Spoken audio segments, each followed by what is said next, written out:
Hey everyone, hope everyone's having a great day today.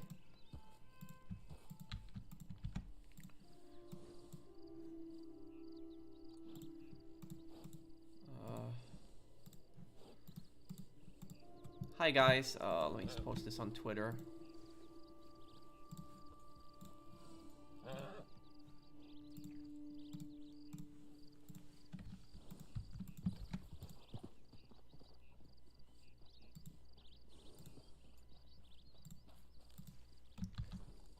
Okay.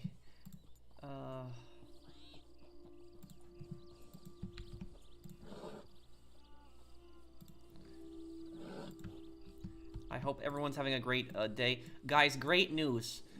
Today I finished the script on the Claude lore video, and I finished all the missions, all the cutscenes that I recorded with Claude.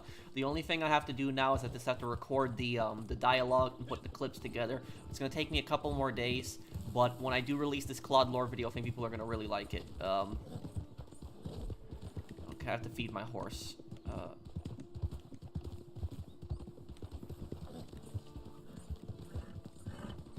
I'm not gonna play another Fallout game after Fallout 3 because a lot of the Fallout games are really long. I'll probably play New Vegas later this year, but I'm going to yeah, but I'm going to be doing in May. In May we got 2 games coming up in May this month. So we got 2 games coming up. That's right after Fallout 3, and those 2 games that are the 2 games that are coming up are going to be LA Noire and Watch Dogs. No use of voice chat tonight? What do you mean, Blinded Eagle? I'm in voice chat right now, aren't I? I should be in voice chat and game chat. Hello? Can you guys hear me? Thank you, Justin, for sponsoring my channel for 8 months. Thanks, man. Can everyone hear me?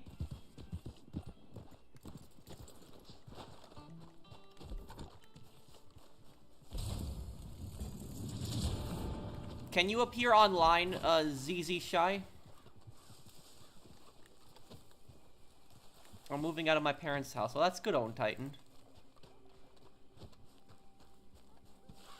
Oh, I'm in Outlaw Grinders.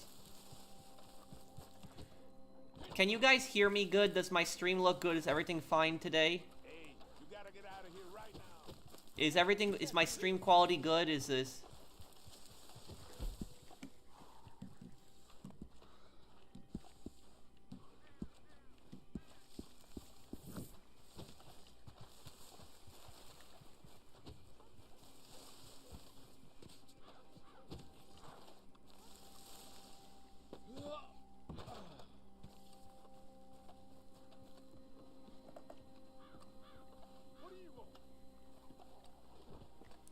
Hang on. Wait.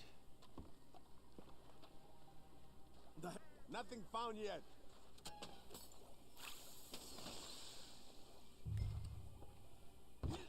¿Qué fue eso? ¿Hay alguien? Who's there? Come out slow. See, you can do this mission stealth. A lot of people don't know that.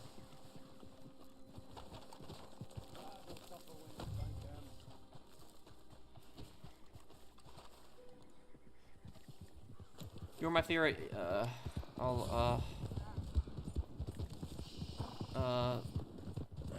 I sold trader goods. Oh, because double on everything right now, yep.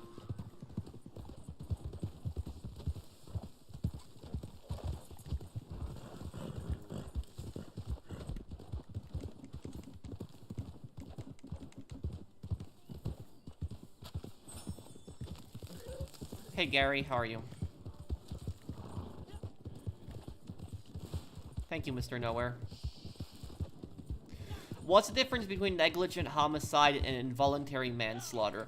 I'll tell you right now.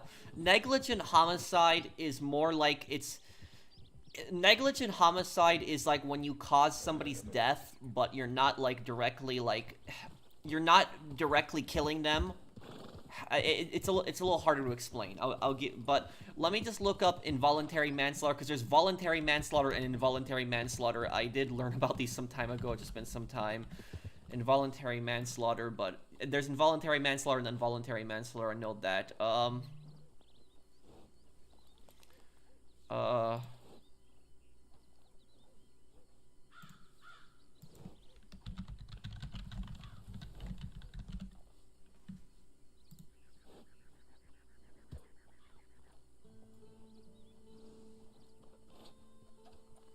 Okay, so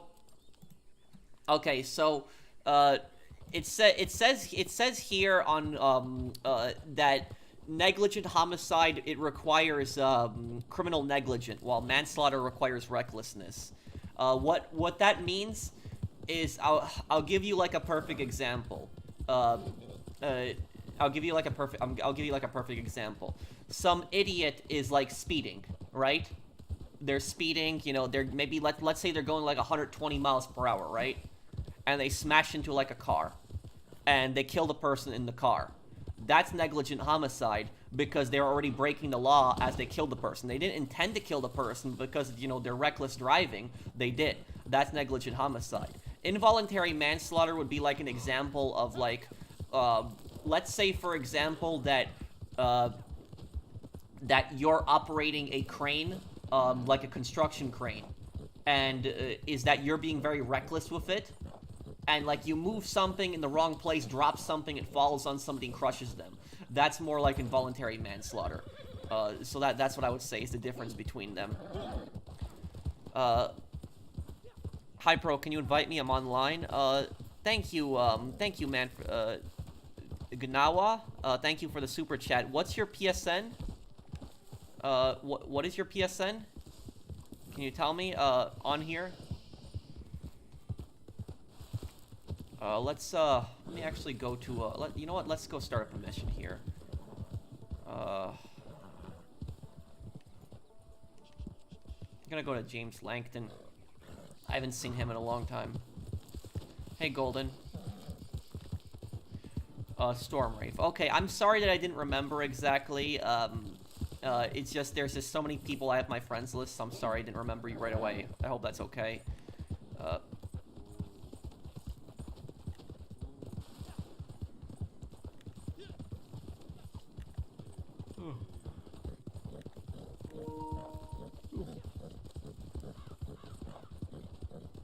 What did Sony do with Helldivers 2? Wait, what happened?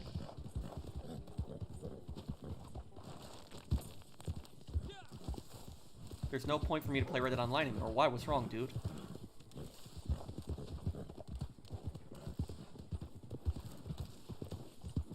If I do a new Vegas playthrough, I'm probably going to do, I'm probably gonna go independent. Yes, man, that's probably what I'll do.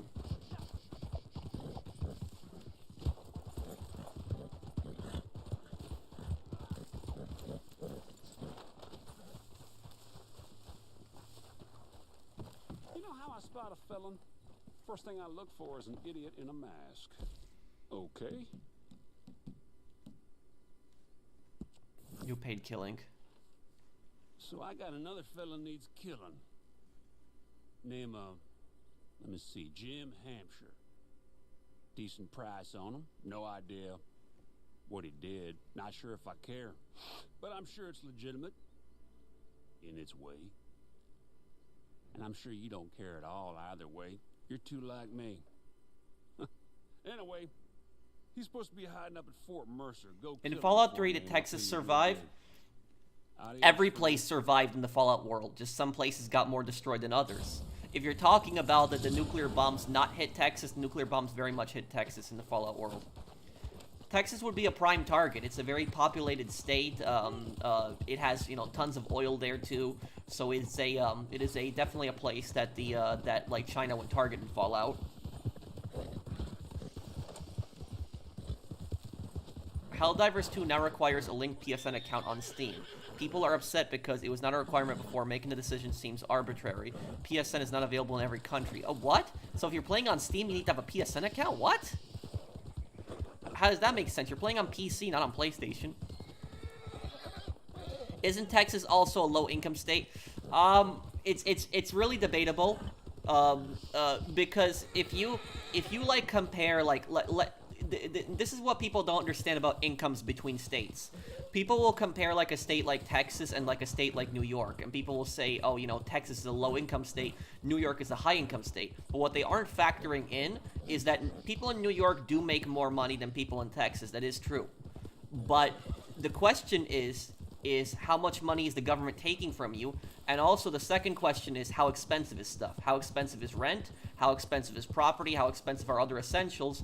And how much money is the government taking from you in taxes? Because while Texas people might be making less, the government is taking a lot less from you in taxes, and on top of that is property is more affordable, rent is more affordable, other than like the big cities. That so that's what I'll say about it. It really depends. Did I finish the Fallout TV show? No, I haven't. Hey, Dan, how are you? Okay, professional is ignored. I'm not ignoring anyone. You should make your own anti-scam call center.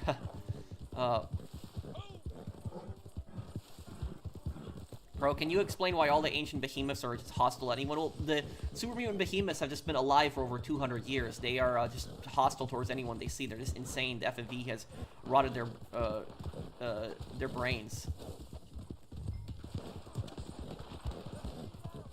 Can I join your posse? Sure, I'll invite you right after this. Keep one target alive, just one target. Don't kill the last guy, don't kill him.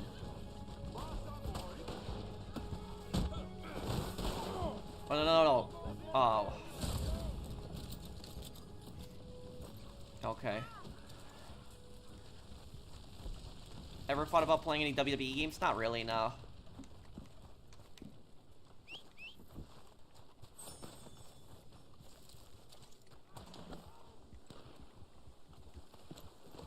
Did you hear about the fuel tanker that caused damage to a bridge yesterday? No, I didn't. What happened? What's the worst fate, turning into a ghoul or a super mutant? If you mean being a feral ghoul, that's obviously worse than the other two. If you're talking about being a ghoul, or a super mutant, it really depends. If you are out west, it's better to be a western super mutant than being a ghoul. But if you're out east, it's better to be a ghoul than being a super mutant, because the ghouls out east, that strain of FEV just makes them more aggressive and just more insane. Where the ghouls in the west are not that insane. They're not that unstable. The super mutants in the west aren't that unstable. What if one of those people you catch scamming decides they want to come at you? I'm not really worried about that, honestly. You know, these guys don't have the capabilities to track me, to, like, look into me. I'm not gonna, and, you know, besides, it's like, you know, what, are they gonna fly over the ocean and try to, like, hurt me? So it's, I'm not worried, personally.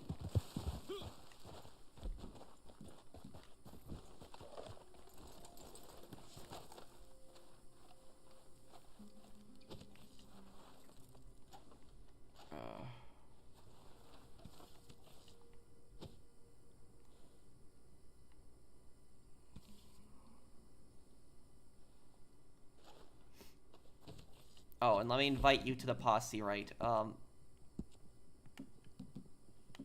you're already in, okay.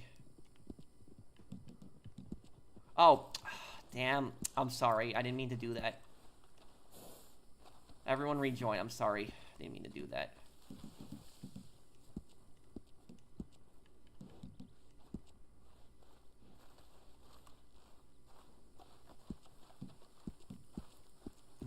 Thank you for the super chat, U20. That's a very weird question. I don't want to, like, that's, like, yeah. I don't have words for, like, a question really like that. I do appreciate the super chat. That's a weird question.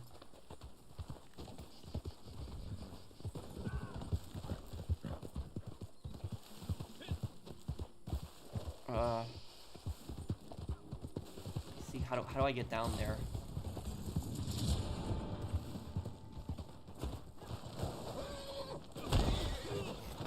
Oh, crap.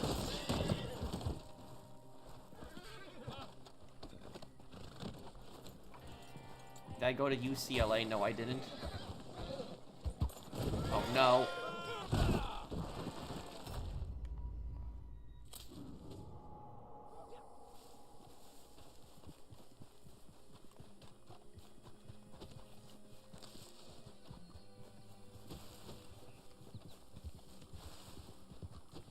Yeah, I'll be doing tons of streams when GTA 6 comes out, too.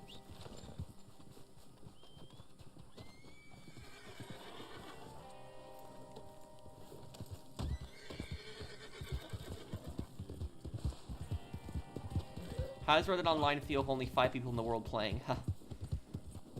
Well, it definitely feels abandoned.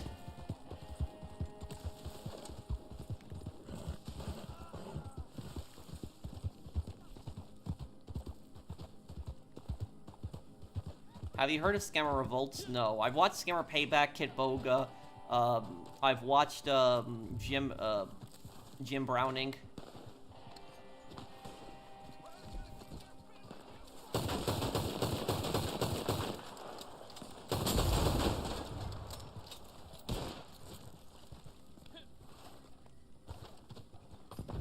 Pro and cosplaying as Joel, an absolute savage. Thank you, Blinded Eagle.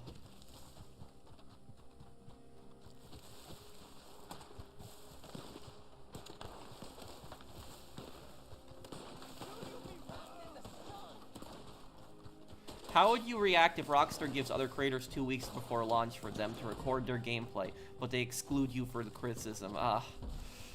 Well, Rockstar would never allow any creators to play GTA 6 early. They've never done something like that. But if that was the case, I wouldn't be surprised, honestly. But that's fine. I wouldn't be that upset over it.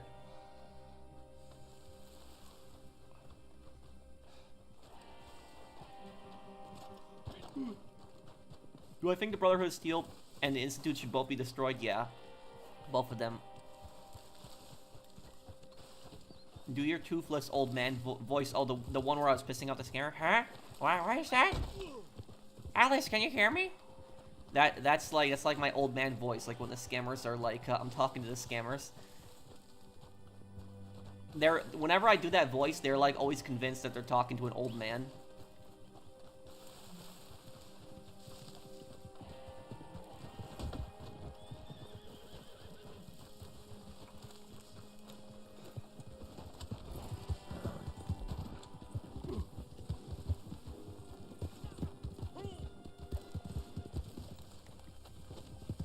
Do I think New Austin's story mode was necessary? What do you mean? What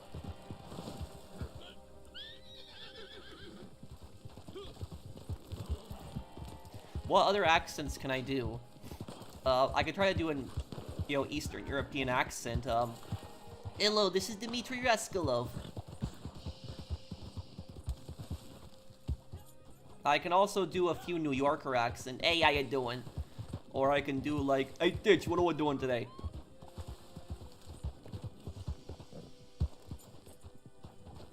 I was trying to do the New Yorker accent when I was talking to the scammer, also when I was pretending to be Ray Bacino, but they didn't want to talk to Ray Bacino.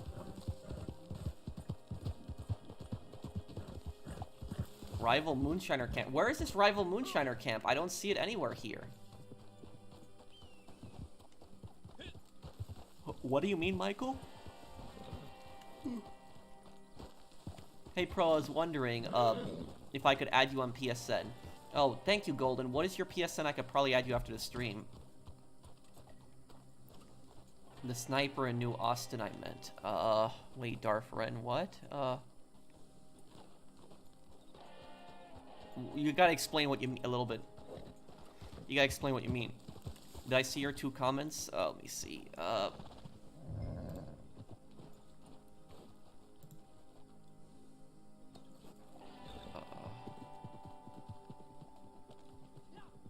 A 3-vehicle crash on Interstate 95 in Norwalk closed the highway in both directions after the fuel in the tanker caught fire and started a massive blaze. While the tanker was later towed away, the damage to the bridge was substantial. Governor Ned Lamont said the heat from the fire damaged the bridge, so it will have to be taken down. Oh. Oh. I didn't hear about that, Wasabi.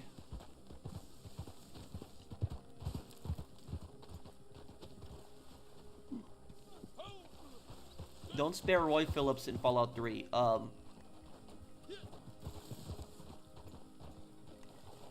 will, I know about what Roy Phillips does if you spare him, and I'm gonna have a video on that in my next part of Fallout 3.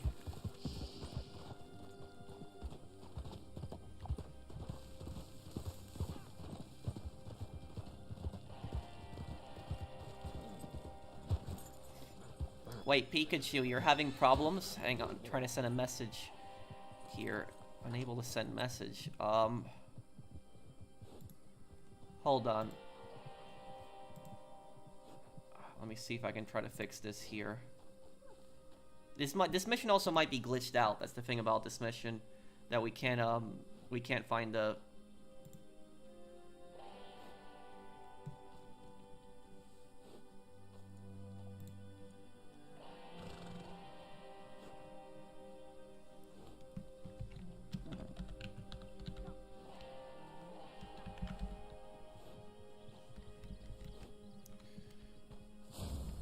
I'm checking everyone that's banned on my channel, Pikachu. You're not banned. So I don't know why it's doing that, why you're not able to send a message. It's okay then. You can just let me know what you want to ask me through Steam and I'll answer. I do appreciate you sponsoring the channel for half a year. After the stream, I'll take a look at it, see why you can't make a comment. I don't know why it's doing that. But is there anything you want to ask me?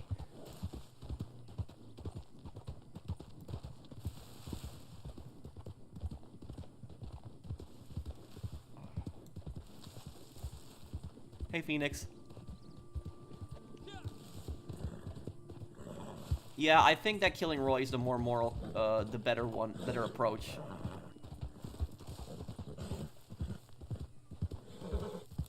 Why did they have the new Austin sniper in the story? What part of the story? What are you talking about, Darfriend? My Friday's been good. How have you been, man? Yes, they are hypocrites. They want to preserve humanity, but they hoard dangerous technology. And here's the thing about this. The whole reason the Brotherhood hoards that technology is the idea that humanity is irresponsible and that they can basically, they caused the nuclear war and they're not responsible enough to handle that. But how do you know the Brotherhood is responsible enough to handle that technology? Well, the Brotherhood are the ones that are abusing everyone. You're the real-life Aiden Pierce, the scammers. Thank you, Golden Stripes.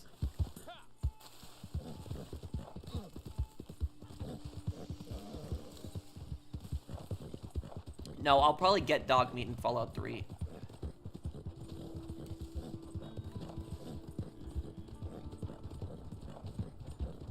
I haven't had In-N-Out in a long time. Yes, I'll do an Evil Karma playthrough in Fallout 3 eventually.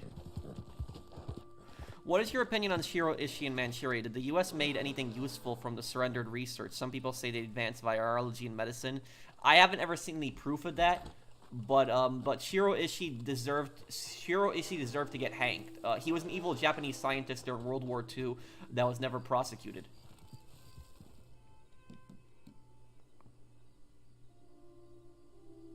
Yeah, the Brotherhood in Fallout 3 aren't really bad, but in Fallout 4 they are.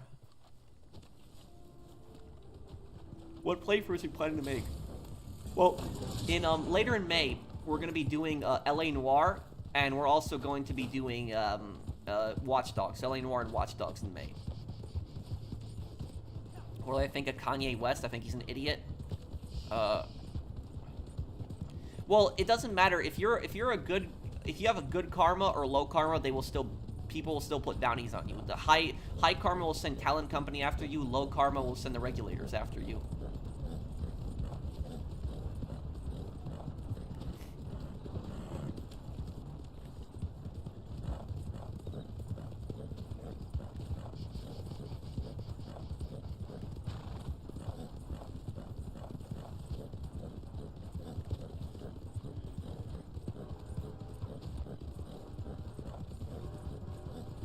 Thank you, Silver Fox Line. Was Jefferson Davis the man who started the American Civil War?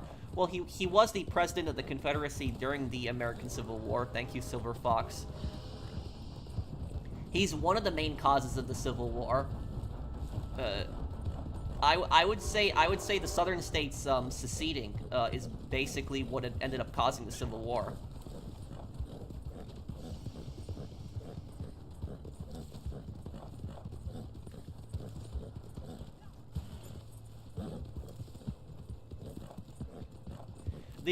What I will tell you though is that there are a lot of people out there that unfortunately, when it comes to the American Civil War, there's a lot of people that have convinced themselves that that war had nothing to do with slavery, when that's one of the stupidest things that I've heard, and it's the that is the you know, complete argument against history and everything. Basically, history is taught about it.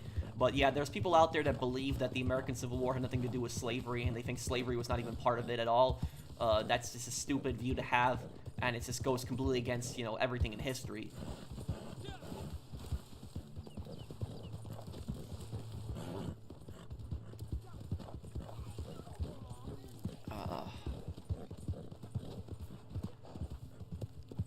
There's also a states' rights element to the Civil War, too. Well, Gary, here's what I'll tell you about this. The states' rights to what exactly? To what? Because, like, you know, in America, we have states' rights. It's like one of the foundations of the country. But, you know, you don't have the right to own another human being as property. And that's exactly what a lot of the Confederate states were trying to do. So that's like, it's like the states' rights. So like when people say it's about states' rights, the states' rights to what? Like they can't ever explain the states' rights to what. So here's one thing I'll tell you about the Confederacy. And I'll answer the super chats in a little bit. But when it comes to the Confederacy loved federal power. They absolutely loved it, only when it was on their side. So this idea that the Confederacy was like completely against federal power and all this other stuff, they supported federal power when it was very much on their side. So, for example, there was this law that was passed, and the Confederate States, before the Civil War, it was called the Fugitive Slave Acts.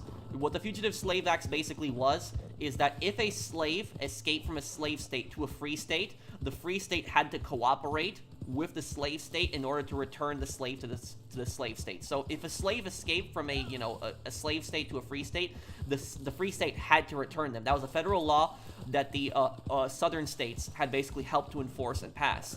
And what happened is, if you hit a slave, if there was like an escaped slave that escaped, you get thrown in jail for that. So, and that is something that the southern states had supported a lot. So they supported federal power when it was very much on their side. States' rights to make their own decisions and secede. Well, states have rights to make their own decisions in a lot of things, but you can't own another human being as property. And what I will say is that even if 95% of people agree with something in a state, that doesn't necessarily make it right. So even if the vast majority of people agree with something, that doesn't mean that it's right or it's justified or it's fine to do. That's what I say. Let me see here. I missed a few super chats. I didn't know you were using Outlaw Grinders for voice chat. I honestly thought it was the North Yankton group chat. Also, is it a possibility that you begin Spider-Man 1 before the end of the year? Sometime before the end of the year. I think maybe around like the holidays I'll play Miles Morales, since that one takes place in the winter time. So maybe like around the holidays I'll play that one too. Thank you, Blinded Eagle. Very glad you enjoyed episode 1 Overdrive, Patrick. Thank you, DL Gaming. I hope that on the next part that like you consider adding like some mafias or gangs into your storyline too. I believe Davis was tried for treason, but I think he only got a slap on the wrist compared to the Nazi generals in Nuremberg. Well, I think that Davis probably should have sat the rest of his life in prison.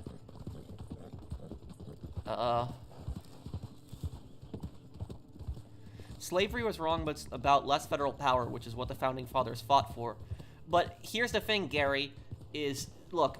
Here's what I'll say about this. If you look at the constitutions of the Confederate States, they outline the reason that they're seceding. And the vast majority of the Confederate States in their constitution claimed that the reason that they were seceding was over slavery. There's only like one Confederate state that I think did not outline slavery as like the reason for seceding. I think maybe it was Louisiana. It was like a smaller, like a southern state, I know that. But it was like the vast majority of them listed like slavery. And the main constitution of the Confederacy basically outlines slavery as their main reason for secession and the main reason for like the foundation of their country. Additionally, in the Confederacy, there was actually a law in the Confederacy that said that if you owned 20 or more slaves, that you were not subject to the Confederate draft, because the Confederates had their own draft. So if you owned 20 or more slaves, you were not conscripted. You were not forced to go into the Confederate Army because the government deemed you essential. So literally there is just so much an endless body of proof that basically shows that the main reason the Confederacy was like formed, it was not about states' rights. It was primarily about slavery. And what happened was that states' rights argument did not exist until like the 1890s. So it didn't pop up until like 30 years after the Civil War. Like, people weren't talking about states' rights at that time. It was primarily about slavery. Then like 30 years later, what happened was there was a lot of like Confederate veterans. They were trying to make themselves look less worse, and so they basically started this whole states' rights thing, saying it wasn't about slavery, it was about states' rights. And that's pretty much where it came from. You can look that up, that whole states' rights argument basically comes from the 1890s. It was like 30 years after the Civil War. So look, here's what I'll tell you is there's nothing wrong with being like proud of being a Southerner. There's nothing wrong with being proud of being from Texas. Texas is a great state, but it's like nobody should be proud of the Confederacy, and like nobody should be defending the Confederacy. That's just basically my argument on that. Is like, you know, the Confederacy were traitors. You know, they fought for you know, owning other people as property. They basically tore the United States in half, and they also caused the worst war in American history. A lot of people don't know that the American Civil War was the worst war in American history. It was. For most of the world, World War II was the worst war in history, but for America, it was actually the American Civil War, because while more people died in World War II, it was in the American Civil War, more Americans died than in World War I and World War II combined. So that's just how much the casualties were for Americans that died in the Civil War. It was like such a horrible time period, and people think the Great Depression was the worst time period in American history. It wasn't the Great Depression; it was the American Civil War. The American Civil War was the worst time in American history. Thank you, TB Bunny. Do you get what I'm saying, Gary? I don't know if you're still here. Mr. Devil Gaming, thank you for the super chat. Thank you for sponsoring my channel for 2 years. Thanks, man. Hey, Pro, as a European, I love American culture. I wish I could visit one day. Thank you, Ayu. I never said the Civil War is exclusively about states' rights. I think that a lot of the slave states, Texas included, seceded because of slavery. Thanks for your explanation, Pro. You know a lot. Well, look, I'm not trying to put words in your mouth, Gary. The only thing I'm saying is that there's like a lot of people out there that they think that the primary reason for like the Civil War is over states' rights, but like you have to ask the question: the states' rights to what exactly? You know, to what? So that's what I'll say about that. But I will say is that the in states like Texas, the Confederate ideology is not that prevalent in like a state like Texas. It's not that bad in like a state like Texas. It's bad in like Alabama and Mississippi have more of like the toxic neo-Confederate people, but like it's like states like Texas don't really have that much of that.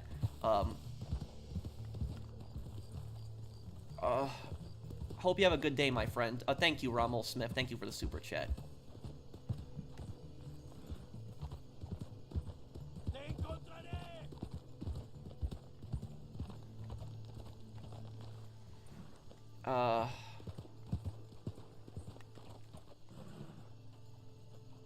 Have I ever sold the kids to Paradise Falls in Fallout 3?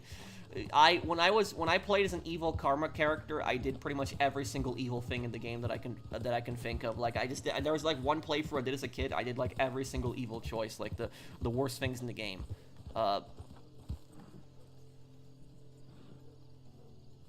I think the guy earlier was talking about the Invisible Sniper in Red Dead Redemption 2 single player that prevents Arthur from exploring New Austin. Oh, Invisible Sniper?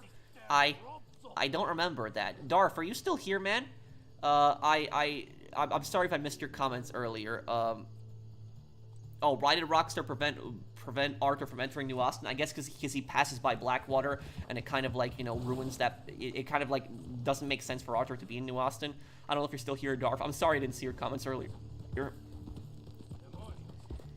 I'm curious, how do you not get bored of games like Red Dead Redemption 2 and GTA after you played them so much?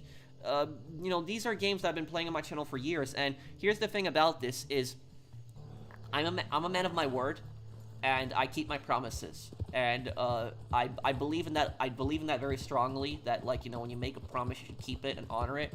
And what happened was there was like you know, when Red Dead Online was basically killed, when like Rockstar made their final like update for like Red Dead Online. It was the blood money crap. And then what happened was like a couple months after that, they basically said no more updates for Red Dead Online. There's a bunch of people that like came on my stream and they were asking me like, are you gonna stop like the Red Dead Online streams? And I said no, I promise I'm not going to. You know, I'm going to do them every week. You know, even if the game is not supported anymore, because I still like the game. I like playing the game. I like playing the game with friends.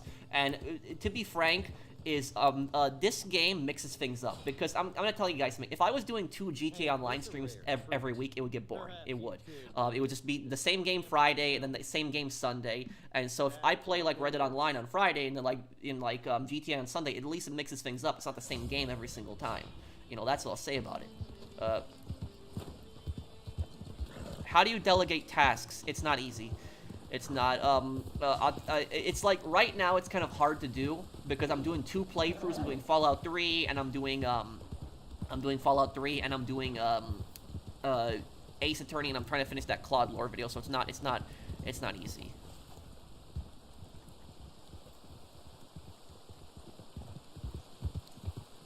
The primary reason for the Civil War was slavery, and that's what I'll say. Well, it's good you understand that, Gary. The unfortunate thing is that there's a lot of people out there that think that slavery had nothing to do with the Civil War. Let's see here.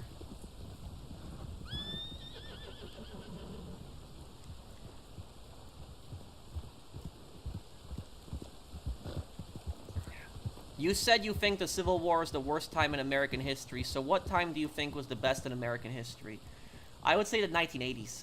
Probably the 1980s, because like a lot of people claim like the 1920s was like the best time in American history, but about the 1920s is the 1920s people didn't people didn't have civil rights still there.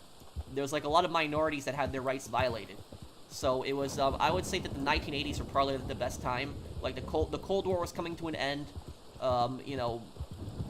Things were not that expensive. America had like an economic boom. Things were going good.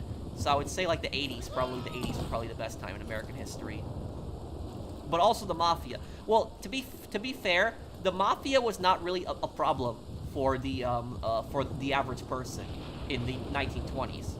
Because what the Mafia did in the 1920s is they primarily sold alcohol. That's what they did. Which most people wanted to buy alcohol. Like, most people wanted to have, like, a drink or something like that. So, most people didn't really care about that. So, the Mafia was more of a problem for the government, not really the people in the 1920s. What is Lance Vance's redeeming quality? Not really anything, honestly. He's ignorant, he's narcissistic, he's selfish.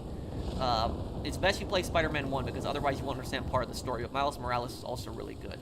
I will play through them one day, Blinded Eagle. I promise that. Thank you, Phoenix Naruto. Could I play Yakuza 0? Some great suits to cosplay. Yes, I'll definitely play Yakuza 0 one day. The thing about the 20s is that the good times didn't continue, but in the 80s they continued to the 90s. Here's what I'll say. The reason I don't think the reason I think the 80s are better than the 1990s is because in the 80s we weren't really involved in any wars.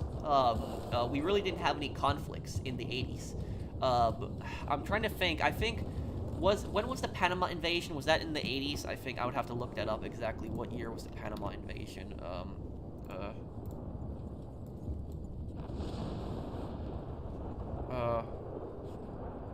Okay, let me see, Panama, when was the Panama invasion? I'll Google that really quick.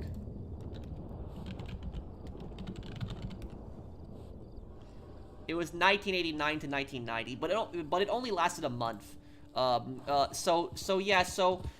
We really weren't involved in any wars in the 80s, not that I can recall. But in 1991 we were involved in the Gulf War, but what I will say about the 1990s, and this is what people don't mention about the 1990s. The 1990s was the crack epidemic.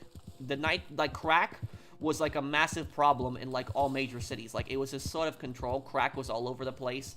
It was really, really bad. And here's the thing: is crack worse than cocaine? Yes, crack is worse than cocaine. Crack was a much bigger problem than cocaine was. Much bigger problem.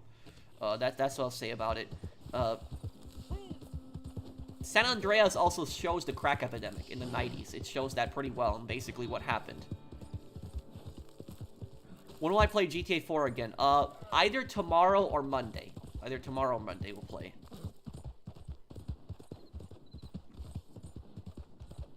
Crack, coke, aren't they the same thing? No. Crack, here's the thing, is cocaine, cocaine is basically a powder that people snort. Crack, instead, is basically hardened cocaine. You know, so it's coke that has been hardened, mixed with a bunch of other chemicals, and you smoke it out of a pipe. That is the difference between crack and cocaine. Crack is just way more addicting, and it's just way more deadlier. It's worse. A lot of people claim they got a better high from crack, which is why crack basically blew up in popularity, but it was say, like, really, really bad.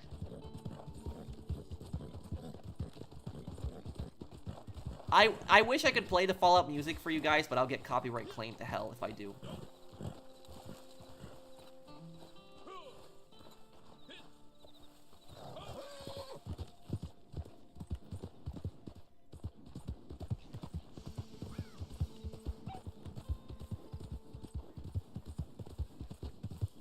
Can you play Mafia 2 again at Mafia 3? Yes. I will play those games again this year, definitely.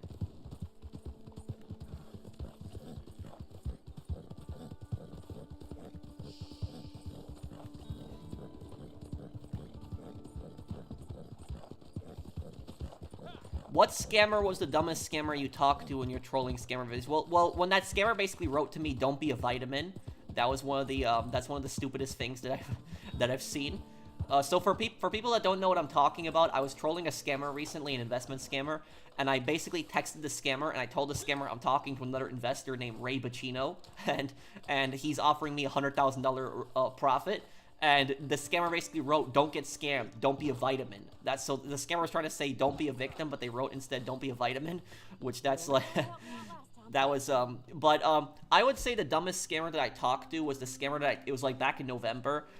There was a scammer where basically he was telling me, he's like, he was like, I'm a Christian, like, you know, I believe in God, I would not scam you, like, he just kept repeating it. He kept saying that he's a Christian, and I told the scammer, I told him, if you're like, you know, if you're a Christian, then do a prayer with me, and like, you know, pray with me right now, and say to me that, like, you know, I hope that, you know, all scammers are arrested, and I hope all scammers reform. And he actually said it. He's like, I hope all scammers are arrested, and I hope all scammers are reformed, amen.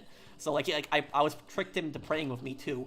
Like, that was, yeah, if you want to see me make a scammer pray, it's my November video. It's like, it's the angriest scammer I've ever called. That's that one. I played Fallout New Vegas, I played Fallout 3, I played, Fallout 4, and I played, what was it, Fallout 76.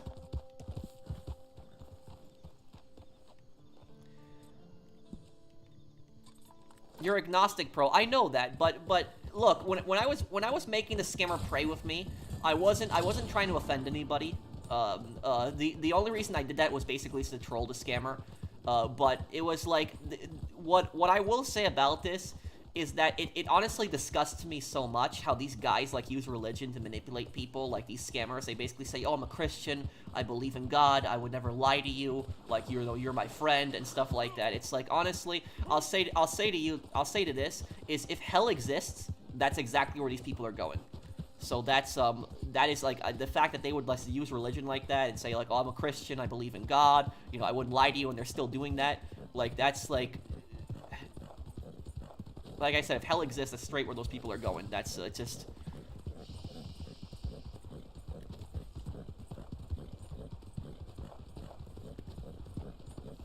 Hey, Pro, recently moved from Xbox to PS5. Any tips? Thank you, Lambo. I would say that, I don't know, I mean, there really isn't that much of a difference, but I will say that Xbox has a lot of backwards compatibility, too. Any tips I can give you about the PlayStation? Something that an Xbox player might not know. Does anybody in the comments know? Because I almost never play Xbox. Can anybody here give him some tips?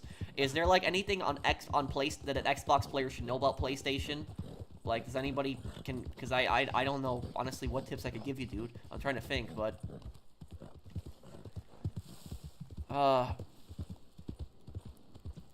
What is your views of 90 zero tolerance policies in New York? Are you talking about the drug laws, Zombie Fanatic? Is that what you're talking about?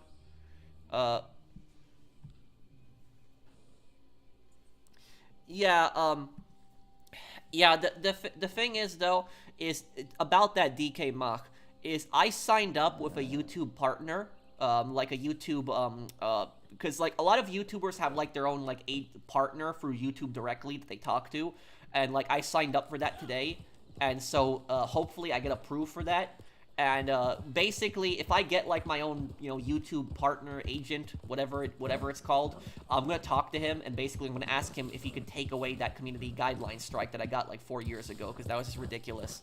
Because I was innocent of that. I did not do anything wrong, and I was just falsely, like, you know, falsely accused of something I didn't do. It was ridiculous. For people that don't know what I'm talking about, 4 years ago, I played Call of Duty World at War, and when I played Call of Duty World at War, my World at War playthrough got struck. I actually got a strike from YouTube, not a copyright strike, but a community guideline strike, and YouTube said that I violated the harmful and brutal, like, dangerous policy, whatever it was, and I was like, what policy did I violate? And exactly, you know, what I think it was is, I think that the reason I got a community guideline strike from YouTube is, I think it's for one of two reasons. I think it's either for the swastika that's in World at War, or it had to have been for the World War II footage, because World at War shows a lot of World War II footage, and some of that World War II footage actually shows people dying. Like, some of the combat clips, you actually see people get hit and die, and so it's, I wonder if it's because of that, but, yeah, but I will say, like, having, like, a swastika in a World War II game, it's like, the swastika is a symbol of pure evil, but the thing is, it's a World War II game. That's the people you're fighting against.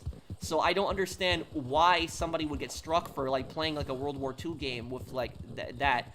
So you can't get it removed since it's just a game. Well, here's the thing is, I don't have the strike. The strike isn't active, but it's in my history. It's, like, on my channel. So, like, every single time I go into my main page on my channel, that community guideline strike, like, the warning is still there. So even though the strike, like, expired, like, a long time ago, it's still there. Like, I see it. It's, like, in a little history thing. So, like, every single time I log in, I see it. For 4 years, I've been looking at that screen. Every single time I look into my account, log in, it's, like, that first thing that I see. And it's, like, I'm reminded of that thing. And, I hope that I can finally get it removed. Finally. Have I played Fallout 1 and 2? No, but I've seen playthroughs of it. Thank you, Janet. And let me see here. Does the 90 zero tolerance policies in New York? Let me look up what the 90 zero tolerance policy New York. It's the drug laws, I'm pretty sure.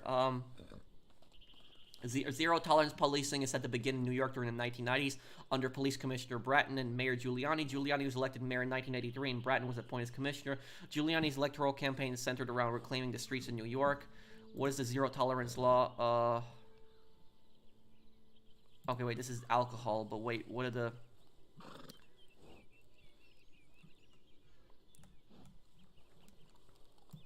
Let me see.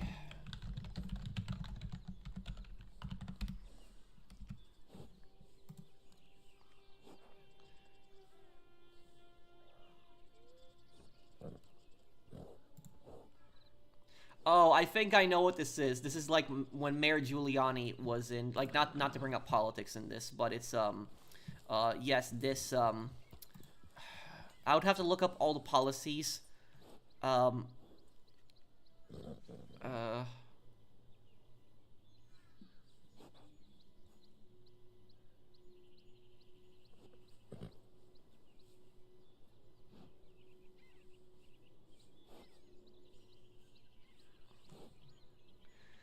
I do know that during those policies that a lot of crime did fall in New York.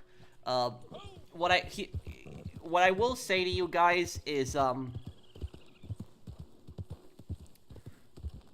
one of the things that I think the government does a really terrible job at is, I think, the war on drugs. I think the war on drugs is probably the one of the stupidest, or I would say it's more like badly run. It's like it's not run in like necessarily like the right way. But I will say that, like, the war on drugs causes, like, a lot of drug addicts to get thrown in jail, which isn't going to help them. Uh, let me actually go to my moonshine shack. Okay, so here's what I'll tell you about this. If I could set whatever laws I wanted, right? What I would do personally about the war on drugs is I would do this. Is for drug addicts, people that are addicted to drugs, if somebody is caught with drugs, they're not arrested. If it was up to me, if I was setting the laws. So if somebody is you know, just addicted to drugs and they're caught with like a small amount of drugs, they're not arrested. But what they are done, they are to appear before a judge, and that judge basically gives them two choices. And the two choices the judge gives them is you go to rehab. You know, we will pay for it, you know, help you get a treatment, and once you get out of it, you know, you will not have a criminal record. You do that, or the second option is you go to jail. That is literally what I would do, is if I was, like, you know, setting the laws, I would give, like, drug addicts two choices. I was like, you either go to rehab, you get cleaned up, you have no criminal record whatsoever, it'll be all erased, or, like, number two, you go to jail. And that'll at least give drug addicts a choice, because the first step to recovering from addiction is you admit that you have a problem. And that is it. But, like, throwing drug addicts in jail, like what the government is doing, that is, like, one of the stupidest things you can do. Like, just throwing people who are addicted to drugs in jail. Because when you're throwing the drug addicts in jail, it's not going to help them get cured of the drug addiction. Only things like rehab will do. And when it comes to stuff like marijuana, I think that people should vote on it in a referendum. Now, me personally, I'll tell you this. I'll be honest with you guys. And my view might not be a popular opinion, but I hate marijuana. I absolutely despise it. I cannot stand that drug. I cannot stand the smell that it makes either. I've smelled it, like, just going down apartment hallways in my building. So I cannot stand it. But even though I hate marijuana and I despise it, I understand that it's not as bad as, like, cocaine. It's not as bad as, like, meth. It's not as bad as, like, heroin and stuff like that. I think that it should be up to a referendum. I think that every single state should have a referendum. People should vote in that referendum. Do you want, like, you know, marijuana to be legalized? That's it. Just do a referendum, give it to the people, and just ask people, like, do you want it legalized? That's just pretty much it. That's what I would say about it. But however, though, the people that, like, compare marijuana to, like, other drugs, and they compare it to, like, coke and, like, meth and, like, heroin and, like, you know, all this other crap, fentanyl, and they say, like, oh, you know, if we legalize marijuana, we should legalize these drugs too, because this will, like, cause less crime and stuff like that. Is that if you legalize all the drugs, that is going to cause so much problems. Like, marijuana is more of an annoying drug, but it doesn't cause, like, the problems that cocaine does. Cocaine or meth or heroin, fentanyl is the worst. So it doesn't cause the problems that the other drugs cause. And if you look at a place like, for example, like Portland. Like, Portland was, like, a city that, like, decriminalized, like, pretty much all hard drugs. And you know what was so stupid about what Portland did? Is when if the cops caught somebody smoking crack in Portland, you know what the cops would do? The cops wouldn't even stop them. The cops would just walk up to them and, like, give them a piece of paper and be like, here, call this number for, like, drug help. That's it. And, like, nobody called the number. And so people were just coming to Portland and all just smoking drugs, and it was just such a disaster. And only recently, they finally made drugs illegal in Portland. It's, like, one of the stupidest things that I think a city has ever done. It's just that,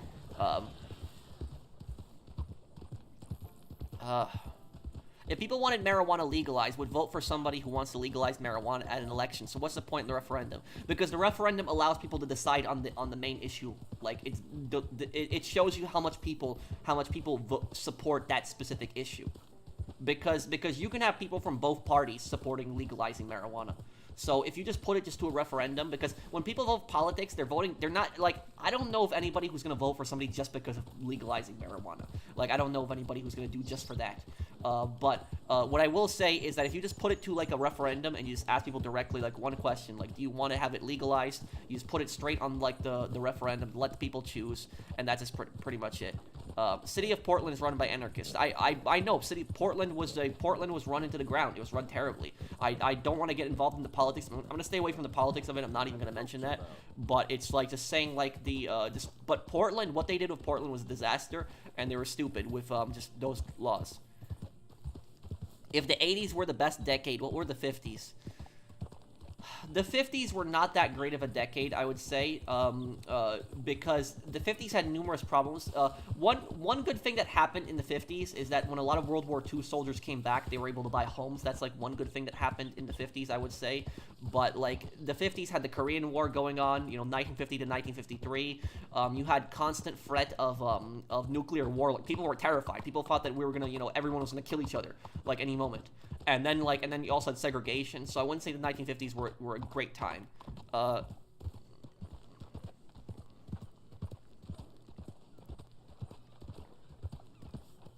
Pro, in my class, I referenced your idea about dealing with drug problems. My professor said I was one of the few with that idea in discussion in terms of giving drug addicts a choice. That's literally how I would. So here's, like I said, here's what I would do: is I would give drug addicts a choice. You send the drug addict to court. The judge gives the drug addict a choice, and that's you go to rehab.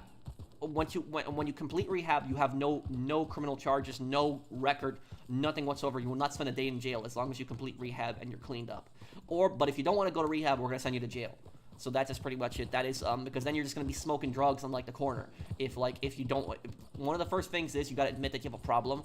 And so I think that having drug addicts choose whether they want to go to rehab or go to jail, I think that's like basically their first step of admitting that they have a problem. When it comes to the drug dealers, I would increase the penalties on drug dealers like double what it is right now, like even more. But the problem is rehabilitation costs money. True, but it might save you more money in the long run, because if somebody's constantly smoking drugs and they're not employed, and they're causing problems like breaking into people's houses to get more money for drugs, that's going to cost more money over time. Can you play Far Cry 2, Just Cause 3, and Saints Row 4 re-elected? I will play Far Cry 2 and Saints Row 4. I'll play Just Cause 2 before I play Just Cause 3, though.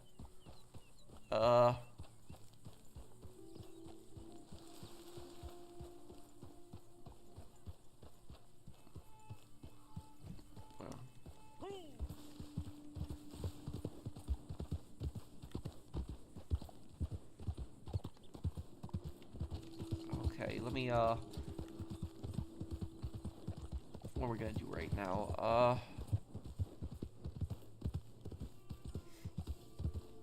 I'm sorry my massive rage over being Canadian on Sunday. I forgot to take my meds and I was just pissed off at my government. Well, it's fine, Mr. Waifu. Don't worry about it, man.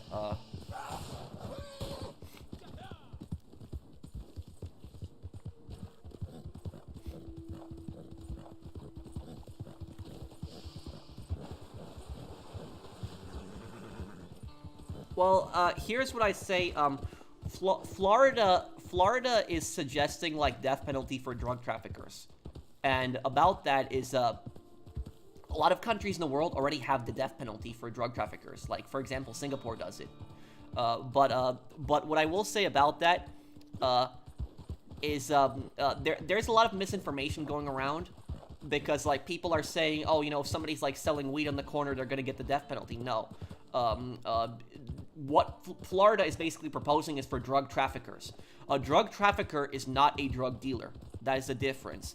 A drug trafficker is the boss of the drug dealers. That is the difference. It's the person that's even higher up. Like, we're talking like top people in the cartel. People that are smuggling like, tons of like cocaine into the country. We're talking about people just like that. We're not talking about like, when we're talking about somebody like a drug trafficker, we're talking about somebody like Gus Fring in like Breaking Bad. That's like a perfect example of a drug trafficker. So that's basically what a drug trafficker is. It's not a drug dealer. Like it's that's what basically people are mixing it up. People think that drug trafficker is the same thing as a drug dealer. The drug dealer is just like a guy that's like just sells drugs for the drug trafficker. But the drug trafficker is like the boss, is like the big guy at the top.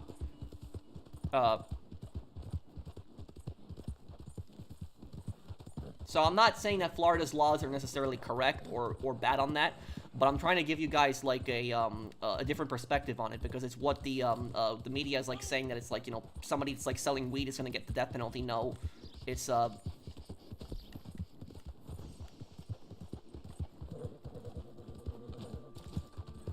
most tragic ruler in history. I'd have to think about that one. And also, here's the thing about this is, honestly, there is very few drug traffickers that are not a murderer. Like, if somebody is a drug trafficker for, like, the cartel, I would be really surprised that they never killed anybody. Like, I would just be generally surprised by that. Like, if somebody was a drug trafficker and they never killed anybody. That would be, like, that would be extremely surprising. So the thing is, these drug traffickers, most of them are literally murderers anyways.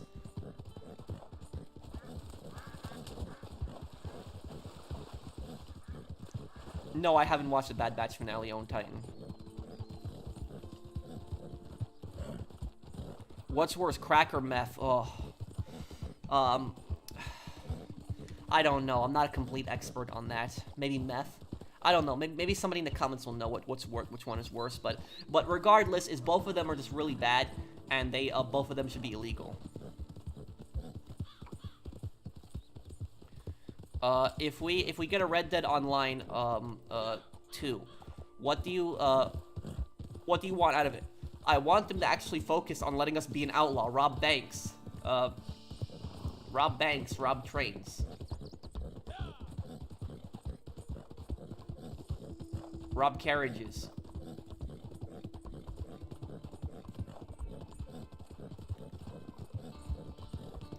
You know, speaking of that one, you don't know about which one, Merrick,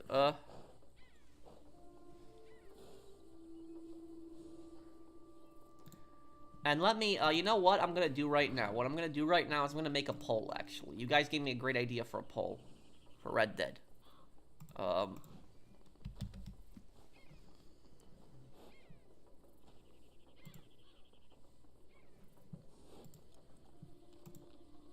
on. I'm gonna make a poll right now. And you guys gave me a really great idea for that poll. Well, it's not a poll, it's more of a quiz, I would say.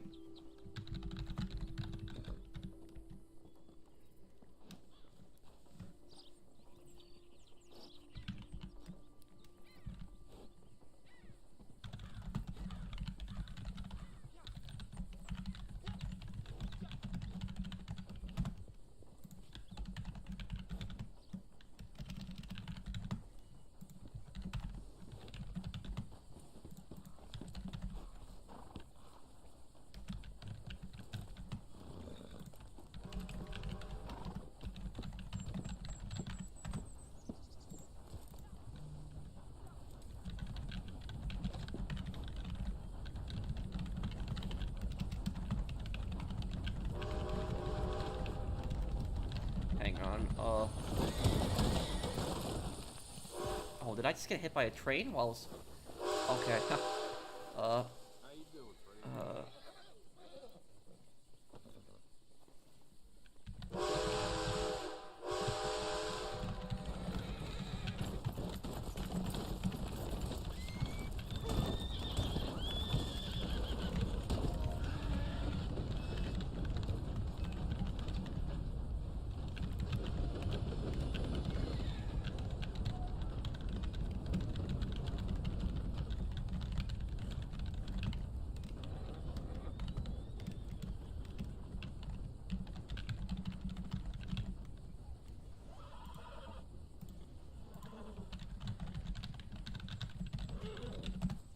okay. I put up the poll now.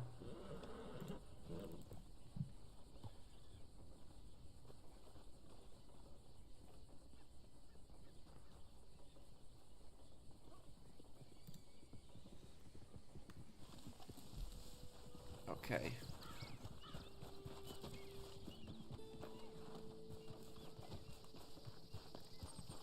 Will you be mad if Rockstar did a parody of you in GTA 6? No, I think it would be funny.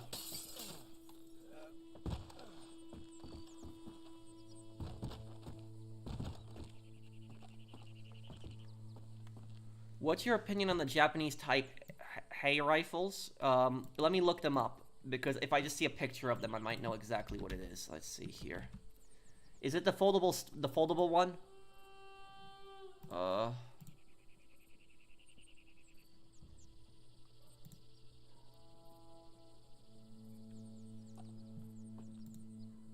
Oh, it looks like this is a semi-auto. I've never heard of this one before.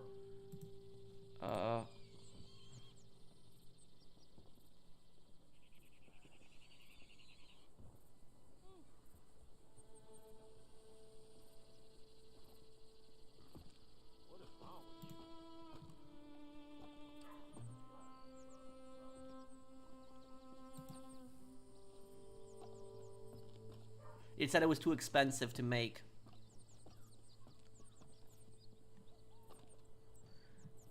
I don't know that much about it. It says it's gas operated. It was it fired 6.5 Arasaka round. I never heard of this rifle.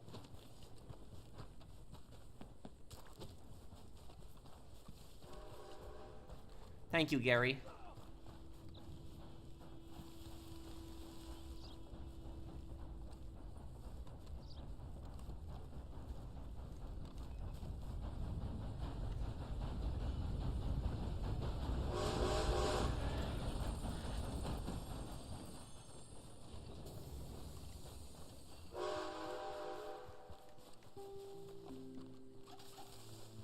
My favorite heist in Payday 2?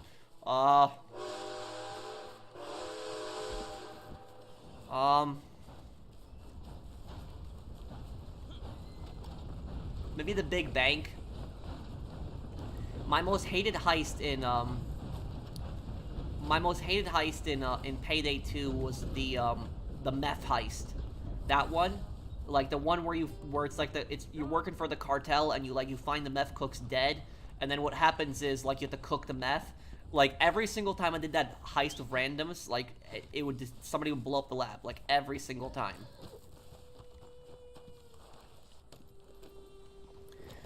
Pearl, I'm curious, as a foreigner, what are the best cities to visit in the US? Maybe ones that are less known. I've never really traveled that much to cities. I will say, one place that you have to visit, one place that you absolutely have to visit, is Mount Rushmore. Mount Rushmore is basically in the center of the U.S. It's a place not a lot of tourists actually visit, but it's one of the biggest landmarks in America.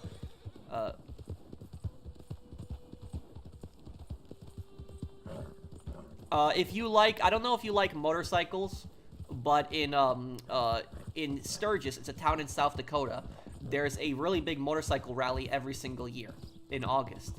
I don't remember what date it is in August, but it's like the biggest motorcycle rally in the country.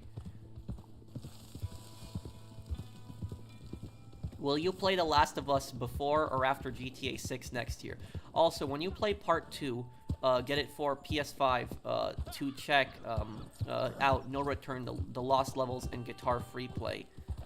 I'm gonna play Last of Us, you know, before GTA 6 comes out. Only a few days for my major surgery. Oh, what's wrong, Grand Steve 7? Is everything okay, man? I've never been to Sturgis, but I know it's a very interesting place.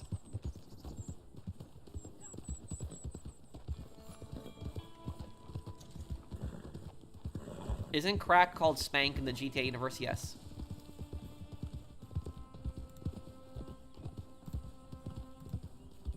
But guys, did you guys check out my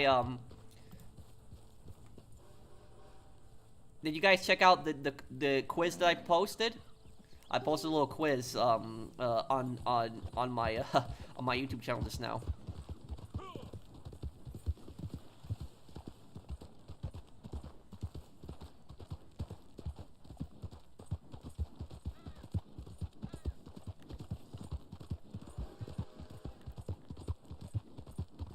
I need to buy some food for my character.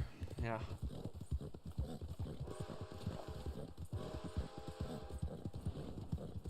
Is Houston a safe city to visit? I don't know much about Houston. I know it's a city in Texas. But I haven't really heard anything bad about Houston, so I don't think so. I mean, you might ask who is it here? You might ask Gary. Gary is from Texas. He might know. He's in the chat right now.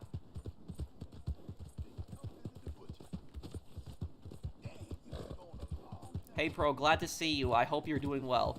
I'm doing well, too. I'm doing well. I hope you're doing well, Raiden. You should try Red Dead RP. Modders do a good job adding new content to the game. I'll look into it. Does it have, like, an active community that plays it? Because not too many people play it. I don't know if I'll play it, but if there's an active community, I'll think about playing it. Have a look around.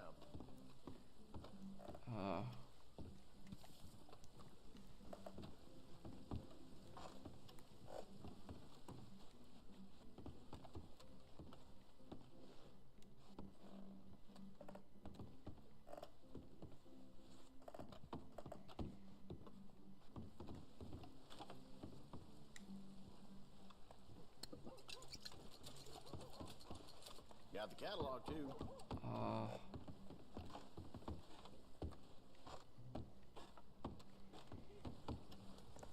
Trying to figure out where they have the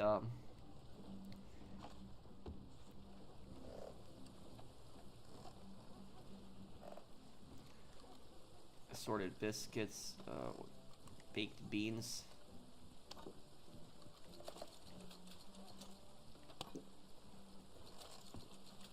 Hello, Pro. I signed up on your Patreon. Oh, okay.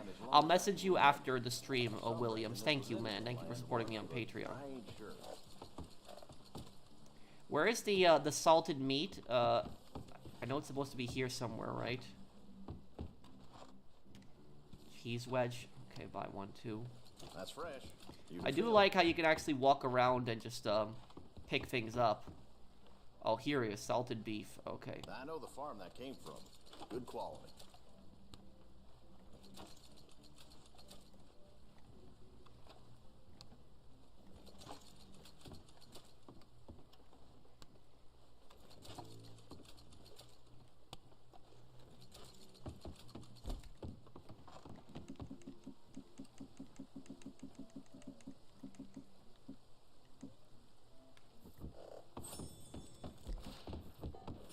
Walk by. Have a good day.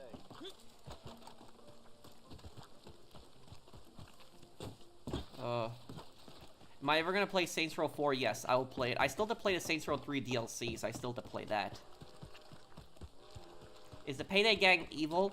Well, they don't really kill civilians, but they, you know, they do steal. Let me get through.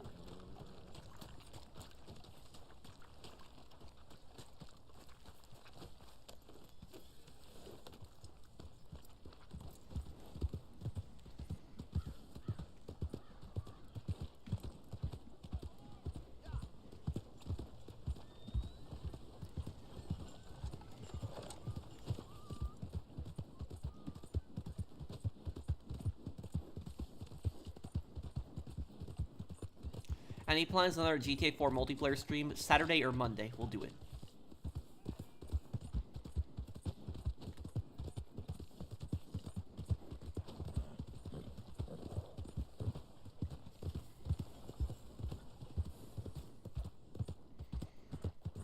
My favorite state that I've been to? You mean a state that I don't live in, but I've visited? I would say North Dakota. I really like North Dakota. I visited North Dakota in 2022, and I did actually really like it there. A lot of people think it's a boring state, but I actually really liked I liked Bismarck a lot.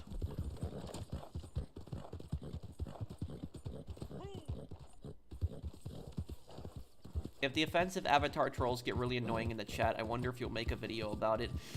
Probably not, because I don't want to give them attention, Silver Fox, because if I was just talking about it, it's just giving them attention and it's showing them that that's really annoying me, and they're going to keep doing it.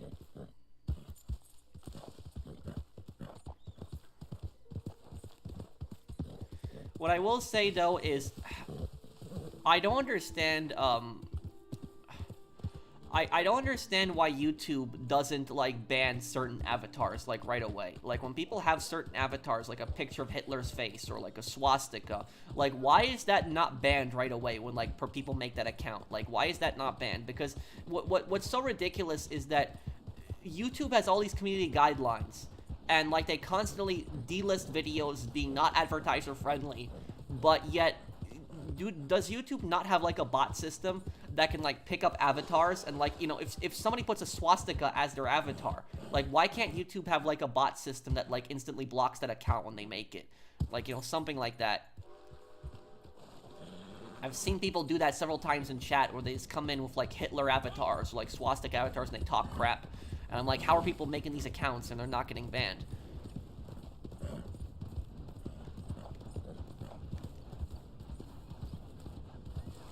Hey man, I've been trying to reach out since stream start, but basically I did what you said on Twitter, but the person is pretty much a child in a teen's body, so I can't do anything.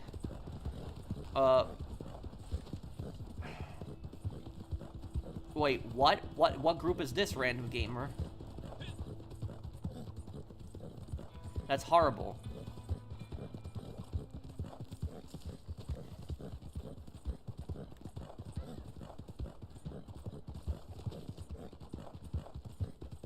I got Crohn's disease, and they're gonna cut part of my bowel out and give me a stoma bag. Oh, a stoma bag. I hope everything goes okay, Grand. I hope everything's fine. I hope everything works out for you on the surgery. I'm sorry to hear that, man. I will play Alan Wake because it's a game I know a lot of people have been requesting. My childhood game, Saints Row 2 and GTA 4. On Enlisted, I saw a chat of people making fun of Nanjing. It got really ugly. Ugh, that Nanjing massacre is one of the worst atrocities. 200,000 civilians were murdered in 2 weeks in Nanjing.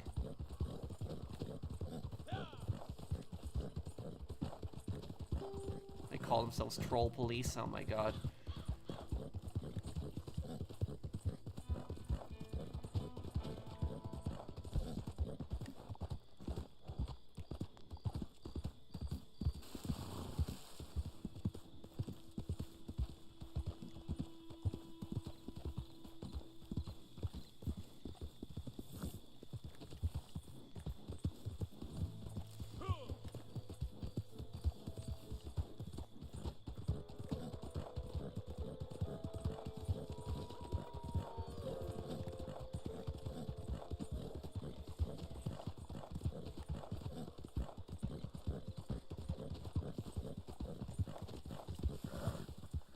What's your PSN Golden? Can you say it again? I don't know what that is, Reezy.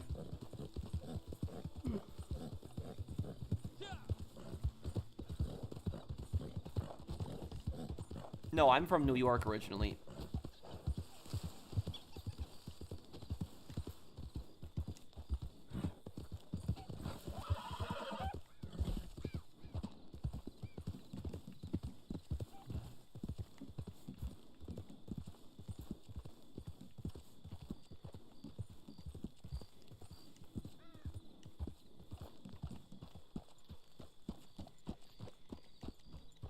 Okay, there we go.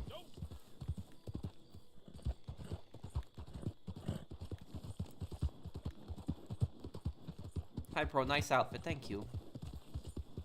You should probably end the stream. It seems like you had a long day. No, I'm not even tired. I'm just yawning a little bit. I'm sorry about that. Maybe I'm getting a little tired, but I'm not like falling asleep or anything. I want to play. I want to have fun. So I'm sorry about that.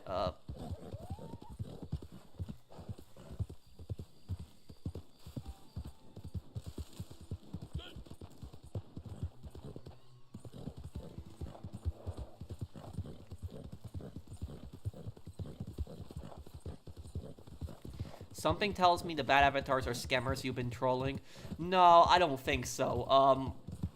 Because like how would the scammers even like find out about my video? Like, you know, how exactly would they find out about that? Like maybe if they looked up their website, because a lot of times I put their websites on there. But like I highly doubt it's them. But actually, speaking of which, it actually might be maybe it was the guy who was impersonating me. Maybe it was him, U20. Because there was a scammer who was impersonating me like months back, like last year, and basically what he was doing is he was like creating fake professional accounts, and he was like replying to people, and he was telling people like, you won the professionals giveaway, you know, message me on Telegram, contact me on Telegram. And what happened was I made a Telegram account, I contacted him, and basically he told me to choose a number between 1 to 10. And I chose a random number. He told me I won. Then he told me to give him his address. I told him I live in Tranquility Lane, which is actually a place in Fallout 3. And I told him that my name is Aiden Pierce and that Tranquility Lane is in Chicago. He didn't even bother looking it up. That's how stupid this guy was. And then he messaged me back and he said to me that you've won the giveaway. You know, I will be sending you like a MacBook, a PS5, professional T-shirt, and you know, all this other garbage. And what ended up happening is I just kept trolling him, and I just kept wasting his time constantly. And I told him, like, let me talk to you. Like, I want to talk to you professional. I'm a big fan. And I started trolling him, and I started telling him, like, it was like, it's like, I love how you grief people and blah, blah, blah, this. And the guy was, like, so stupid that he basically said, oh, thank you. I'm glad that you like my videos, even though I don't grief anyone. But what ended up happening is I tricked the guy into clicking a link. And when he clicked the link, I grabbed his IP address, and it actually said that he was in Nigeria. So he was in, what was this name of the city? Lagos. That's the place where he was at. So it said that he was in Lagos, Nigeria. And what I ended up doing is I never admitted to him that I was a professional, but I basically told him that, listen, I know this is a scam, and I'm gonna do everything in my power to, like, you know, to get you arrested. And he's like, and then he just said that he's gonna keep scamming my viewers, so I'm assuming he figured out that it was me. So I don't know, maybe it was him, maybe it's that guy, but I highly doubt it's the investment scammers who are popping up with the troll accounts.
Maybe, but that was just so long ago. I don't know if that's him, you know, Mock, but I'm not going to be assuming, you know, whoever it is.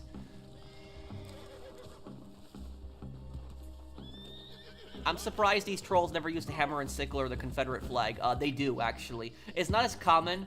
Most of the people who are harassing me, they come in typically with the Hitler avatar, or they come in with the swastika avatar, because they know that my parents are from Poland, and so they're trying to offend me. They're trying to really piss me off. They're trying to really get to me. So they're primarily doing that. But I've seen people come in with hammer and sickles, like Soviet flags. I've seen people do that as well. They do that too.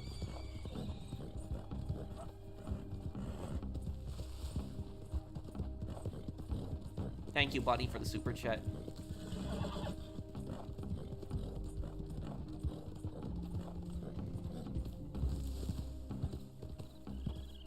I came across someone pretending to be you on PlayStation. Oh my god.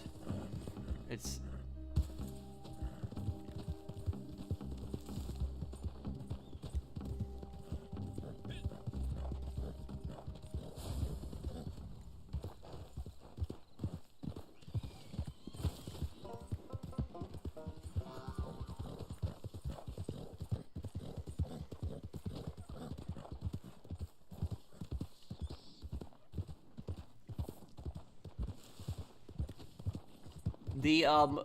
but I will tell you guys is the worst thing that I seen one of those trolls do, and it was the worst thing I seen one of them do is when one of them was impersonating one of my viewers once. That was one of the worst things I seen them do, because when they were trying to get somebody else banned, that was just horrible. Like, honestly, I don't know how these people, like, sleep at night, like, you know, going onto, like, somebody's stream with, like, you know, swastika avatars and just saying, like, horrible, evil things and just, like, laughing about it. I don't know what the hell is wrong with these people.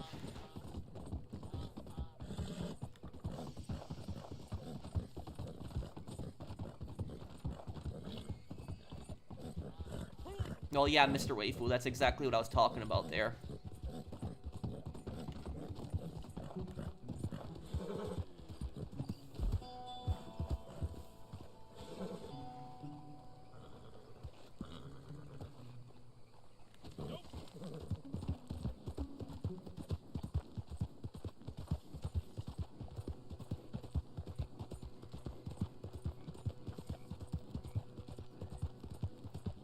How close are you to 1.1 million?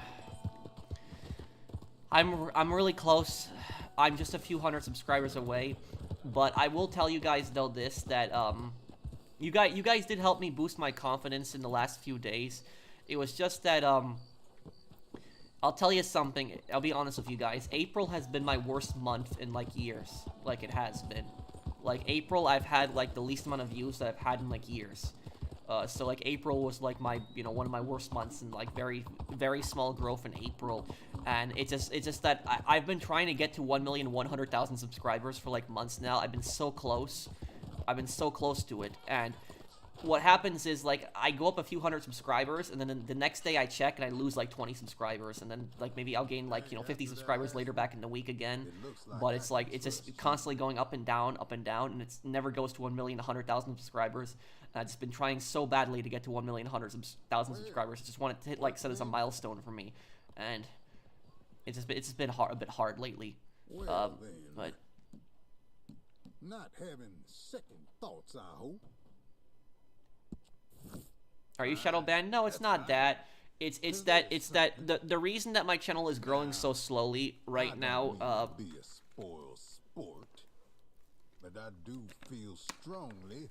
The reason that my channel is growing so slowly right now is because I haven't been doing like GTA content in some time, because the GTA content is what I'm well known for, and I've been doing like playthroughs, but it's because I've been busy with like a lot of stuff. I am working on the Claude Lore video. Could it be the Ace Attorney videos? I think the Ace Attorney videos do have some influence on that. I don't think it's entirely that. I think it's part of it. But you know, the thing about this is, like I'll tell you guys something. Like, whenever I post like a playthrough, like any kind of playthrough, whether it's like Fallout 3 or like or Ace Attorney, when I check the analytics on that video, it'll tell me that I lost like 20 subscribers if it's like a couple days. So like that'll like happen, and then if I check back on that video maybe like in a few months, then it'll tell me that video is like plus 50 subscribers. So eventually I do gain more subscribers back from like people finding those videos.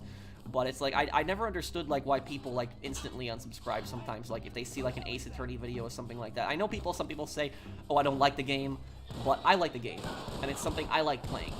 And so I would just say is, like, if you don't like me playing Ace Attorney, just be patient, because I'll be playing a lot of different games, but Ace Attorney is like one game that I'm really enjoying, and it is my favorite game of 2024.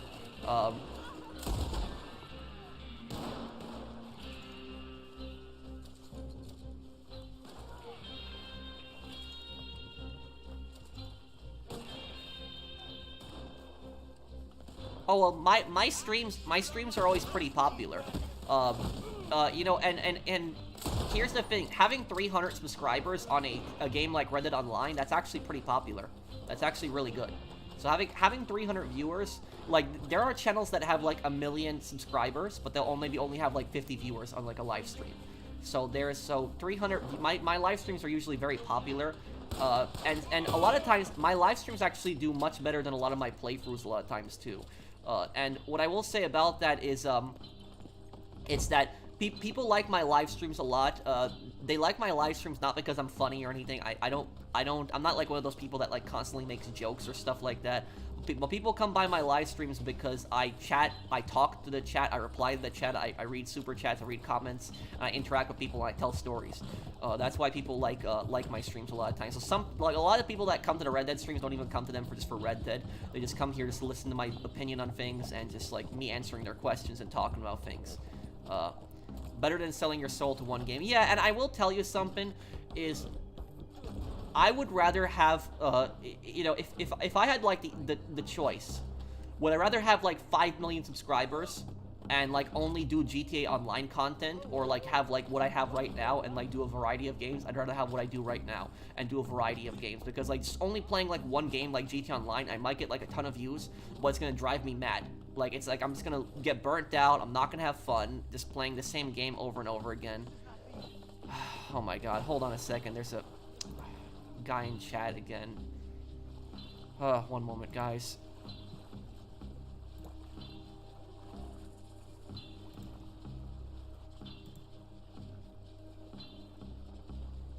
God.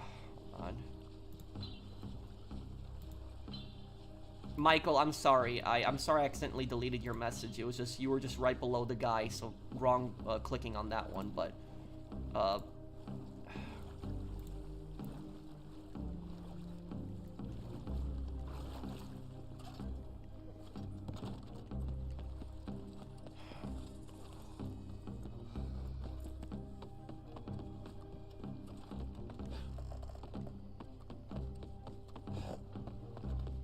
wait until like 1 minute.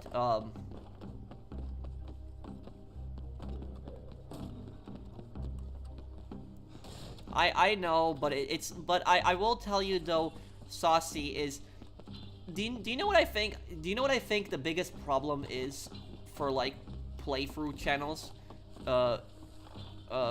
No, I accidentally deleted one of Michael's comments because Michael's comment, there was a guy who had an offensive avatar, and I was trying to block him, but I accidentally deleted Michael's comment instead. So I'm sorry for that, Michael. It was an accident clicking on your name, but I kicked the troll out of the chat.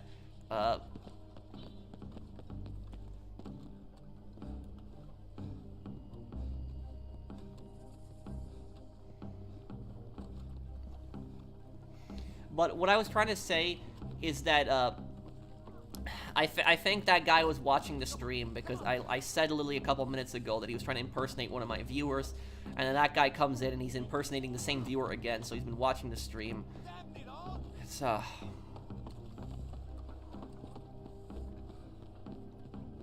don't know like why YouTube doesn't ban these swastika avatars when they see them.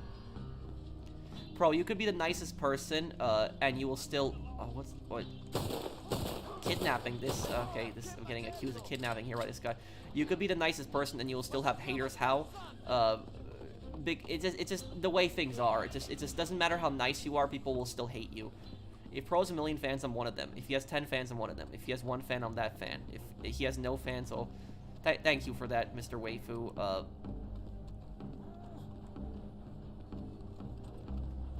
What I will tell you guys, though, is that walkthrough channels, playthrough channels,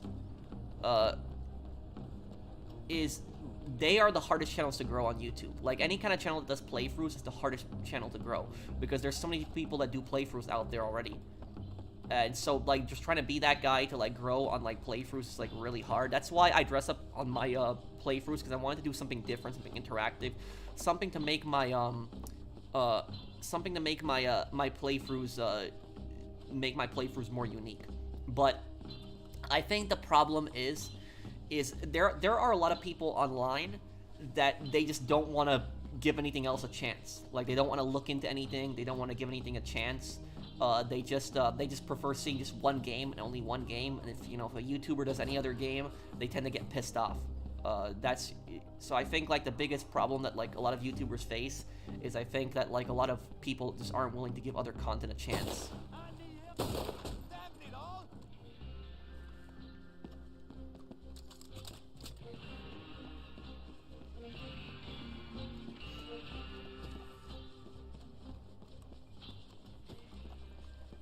I'm doing good, Maurice. How are you?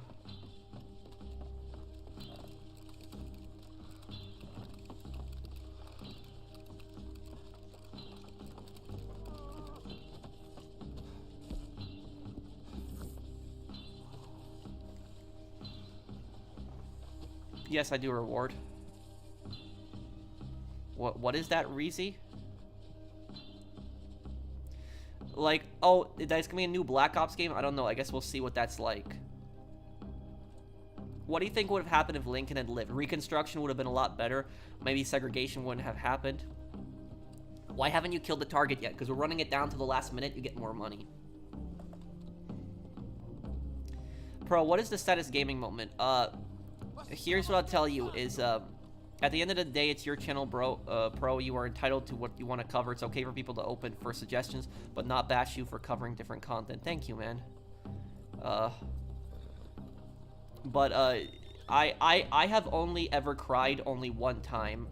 I mean, come on, dude. Like, why are you making accounts like this? It's like, can you please stop, dude? It's like, it's extremely racist, it's extremely offensive, and it's bothering a lot of people. Like, just please, just stop. I mean, like, do you have no conscience? Do you have no soul? Like, why do you do stuff like this? Like, do you not feel bad at all? Like, that symbol started the worst war in human history and killed millions of people. It's like, have some morals, dude. It's like, I'm trying to appeal to you on a human level. It's just, please stop. I'm just asking you, please, to stop. Like, have a heart. Just stop being like this.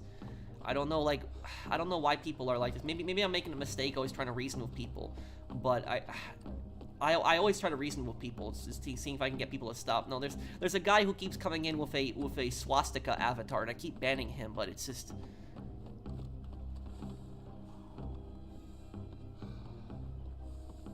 Never acknowledge a troll. I know, but I'm just always trying to, I'm just trying to reason with people, to get people to stop.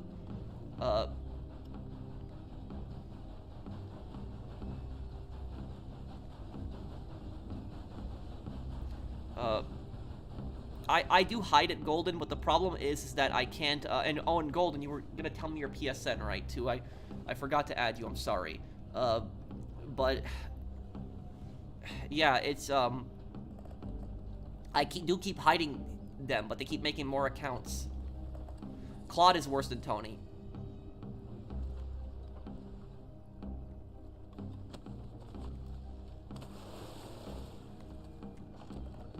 Your dad was right when he said you were too nice. Well, thank you, though.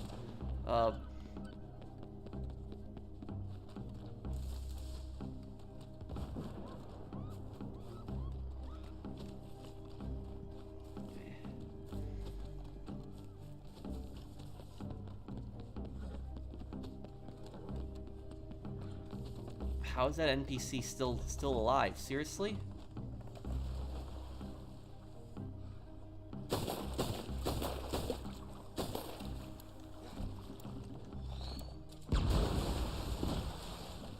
Okay.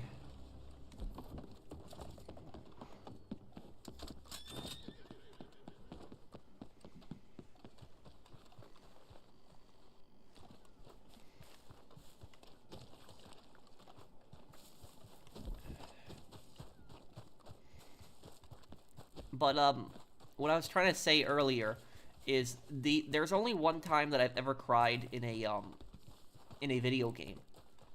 And the only time that I've ever cried in a video game was the ending in World at War. That was the ending, like when they said that 60 million people died. That was, during World War II, was the most devastating conflict in history.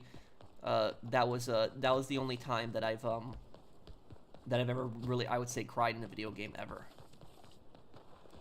I'd say well done for the last job. Well, Tony might have killed more people than Claude, but he's Tony might have killed more people than Claude, but Claude's worse because Claude has no limits. Tony at least has some limits: loyalty to Salvatore and to his mom.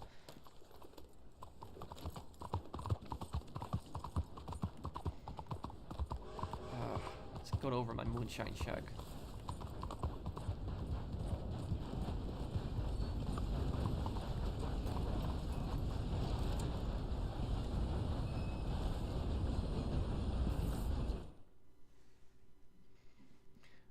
Did you cry at the end of Hitman 3? It's literally in the title. Kind of. Maybe that was kind of a little clickbaity, but it was like I just played Hitman for just, you know, so many years since I was a kid, and like that final part there, that was like the very end of Hitman.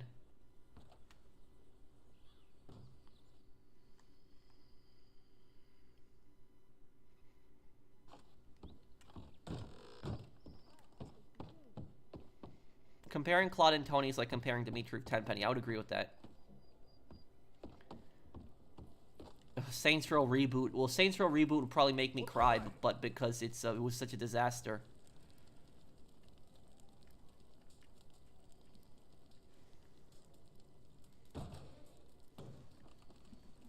Days Gone was a pretty sad story too. Yep, I would agree with that.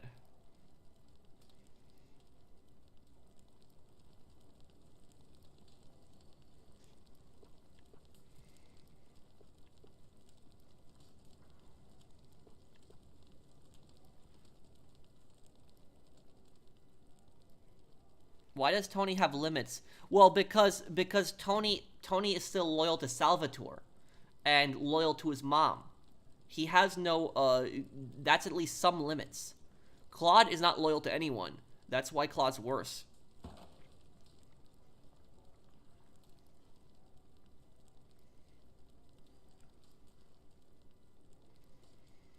No, I never played the Final Fantasy games.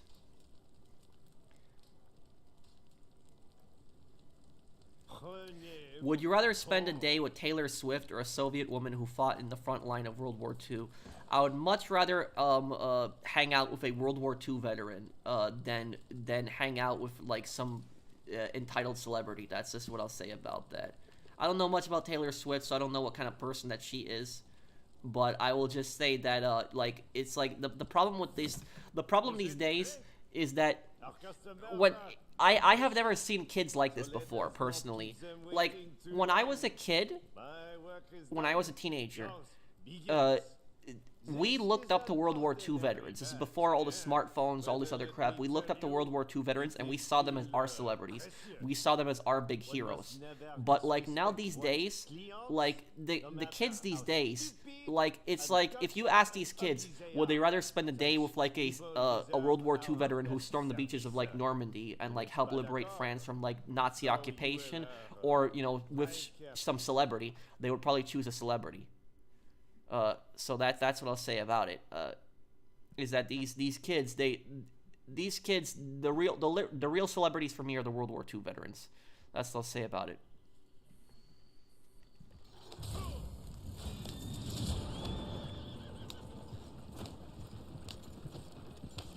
Which game made you rage because it was bad? The Saints Row reboot.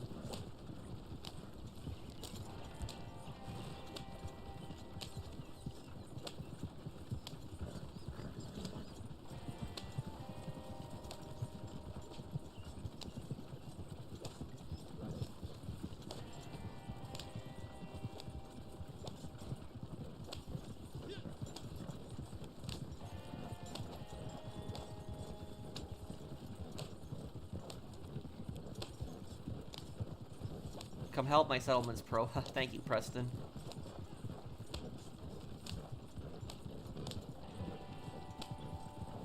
Why were Vietnam veterans treated badly?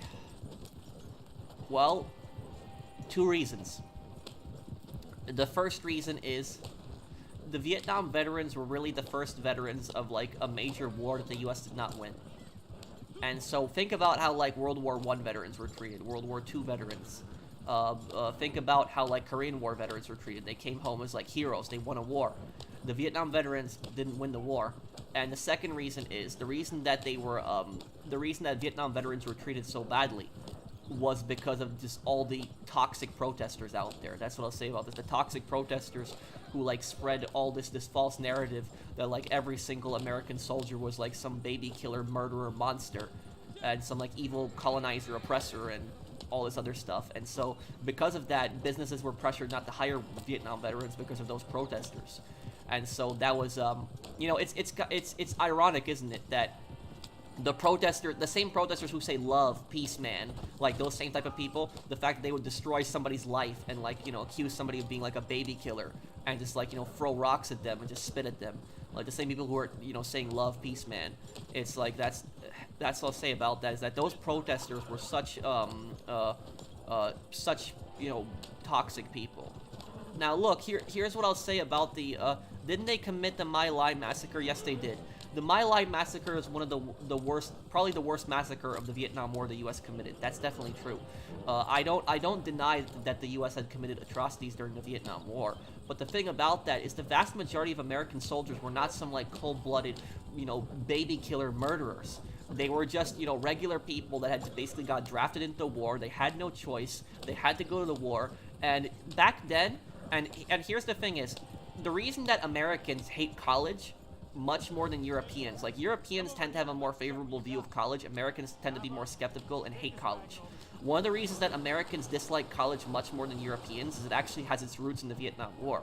Because if you went to college, chances are you would not be drafted. If you actually went to college in that time period, the chances of you being drafted were much more slim. If you went to college, you wouldn't get drafted. But if you didn't go to college, you get drafted. Plus, the draft also targeted people who were poorer. So if you were poor, you were much more likely to get drafted. If you were African American, you were much more likely to get drafted as well.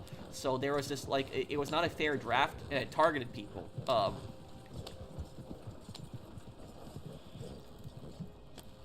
Yeah, but that's that's about the Vietnam War. But look, here's what I'll say about the Vietnam War, guys. Is look, you can be against the Vietnam War. There's nothing wrong with being against the Vietnam War. I'm not criticizing people who are against the Vietnam War. You can make the argument that it was a stupid war. You know, I don't deny that argument. But the thing is, though, is there's a massive problem. Like, when you try to accuse U.S. soldiers of being, like, you know, murderers and, like, baby killers, that's, like, a whole different level. That's like, basically something else at that point. And, like, Vietnam veterans have, like, the highest homeless rate of all the veterans and, like, the highest suicide rate, because it's just the disrespect that they got, the fact they were treated so poorly after the war.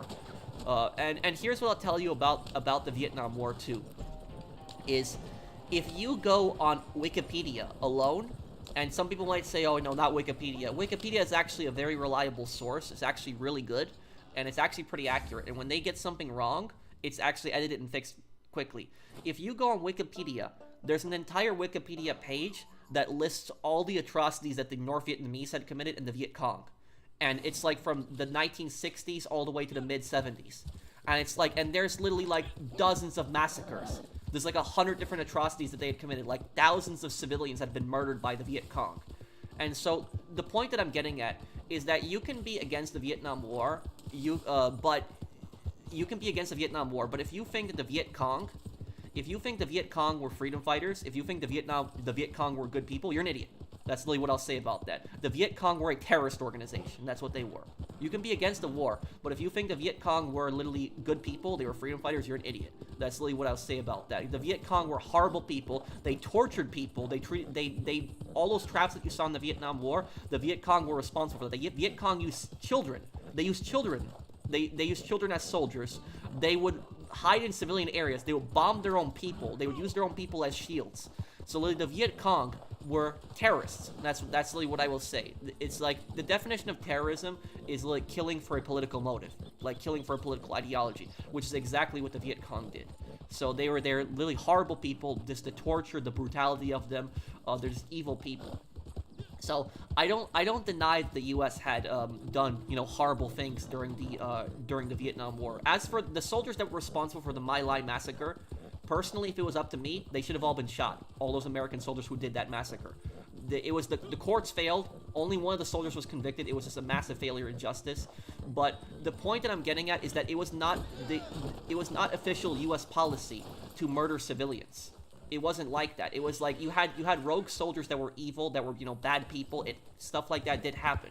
I'm not denying that. But the Viet Cong, on the other hand, intentionally targeted civilians. They intentionally went after their own people. They used civilians as human shields, and that's like a massive difference between it.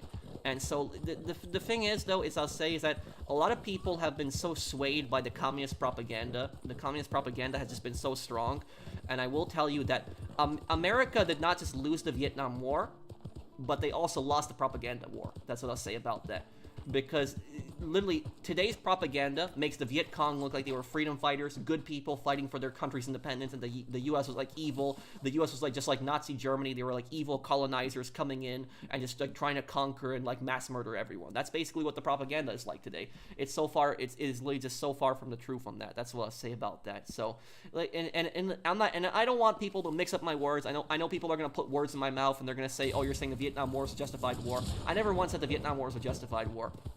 But I'm just saying is that people out there that are trying to like make like U.S. soldiers look like they're evil Nazis, like horrible people, but then they're trying to make the Viet Cong look like they're heroes and they're freedom fighters and they're good people when they just do such horrible things. Like and when there's that one scene in like Black Ops 1 when like Woods and Mason get like captured and they're like forced to do Russian roulette, and if you notice that scene before that, when the scene is like Mason and Woods are like in these cages. And the cages are in the water. That was actually a real torture method. The Viet Cong would capture American soldiers and they would put them in these cages and they would put the cages in the water. And the whole purpose of that was to make you weak. They would keep you like, if you were in a cage that was in the water for days and you weren't able to get out of that, when your body got out, your body would be a shriveled mess after like days and just sitting in like water without being able to get out. Only your head is at the top. That was the whole purpose of that. So that was then a lieutenant officer gets charged for war crimes. There's a lot of different people that got charged for war crimes, but the My Lai massacre, like I said, the My Lai massacre, I don't deny that. I know that it happened. It was a horrible thing, and all the American soldiers that were responsible in the My Lai massacre, I'll tell you, they deserve to get shot. They should have been executed for that, for doing that horrible thing. But a lot of the point that I'm getting at is that people don't talk about the horrible things that the Viet Cong and the NVA did. They act like the U.S. is just this evil, empire in Vietnam, and that they were just coming in there just butchering civilians for no reason. Well, Vietnam veterans, I would say Vietnam veterans maybe are treated a little better today, but it's still bad.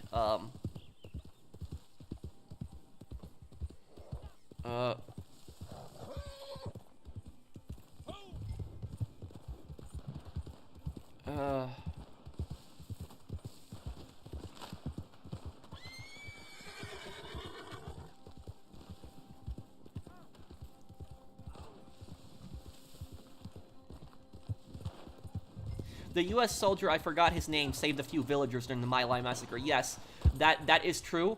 I don't remember the guy's name, but the communist propaganda is not going to tell you about that, of course. So when the My Lai massacre was actually going on, there was actually an American helicopter that was flying by and actually saw the American soldiers go into the village and just start murdering Vietnamese civilians. And the people in that helicopter, they had an M60 machine gun. And they told the American soldiers that if they keep going in the village and they keep like just mass murdering the civilians, they're going to open fire on them. And so that part of the story, you never hear about that part of the story. You only hear about, you know, the evil, horrible things the U.S. did. So that's like I said, the U.S. did not just lose Vietnam, but the U.S. lost the propaganda war. Because the Viet Cong murdered way more people. They killed way more people in the war, and they tortured people. They killed people so horribly, so brutally. And the fact that they're portrayed as like heroes and freedom fighters, the U.S. did not just lose the Vietnam War, they lost the propaganda war. The communists had completely taken over the propaganda. Changing topics. How did the admiration of famous people by kids drastically change to kids admiring normal celebrities then from the 90s? I think that technology and I think social media are to blame for a lot of it. Because like I said, when I was growing up, we kids, the World War II veterans were our biggest heroes. They were our biggest heroes, but now today's the celebrities. The kids look at social media, they look at all the smartphones, and they're obsessed with the celebrities. No, this is so embarrassing, man. This guy fell off so hard. The communist propaganda, MF. How about I take a propaganda at your body count? What are you talking about, Cinderella?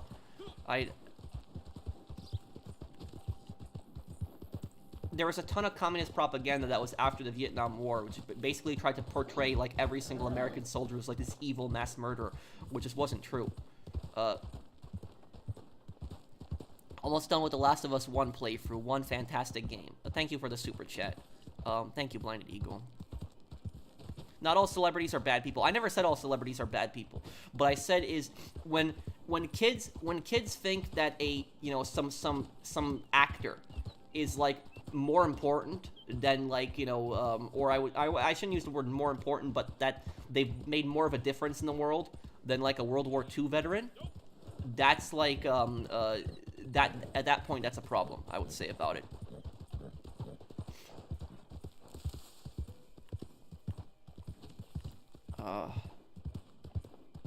Will I rematch Dark Viper AU on GTA GeoGuessr? I will, Ezekiel. Well, actually, I already have, but he just has to upload the video, too.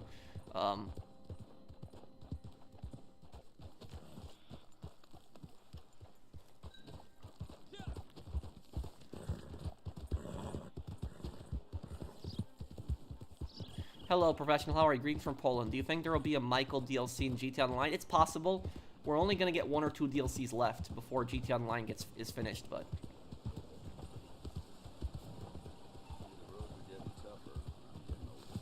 What's the matter with you? Hey man, just know that I'm not going to be active on Sunday. I'm attending a Sikh festival with my international friends from my work. Sorry, guys. Okay, Nikki. It's okay, man. Don't worry about it.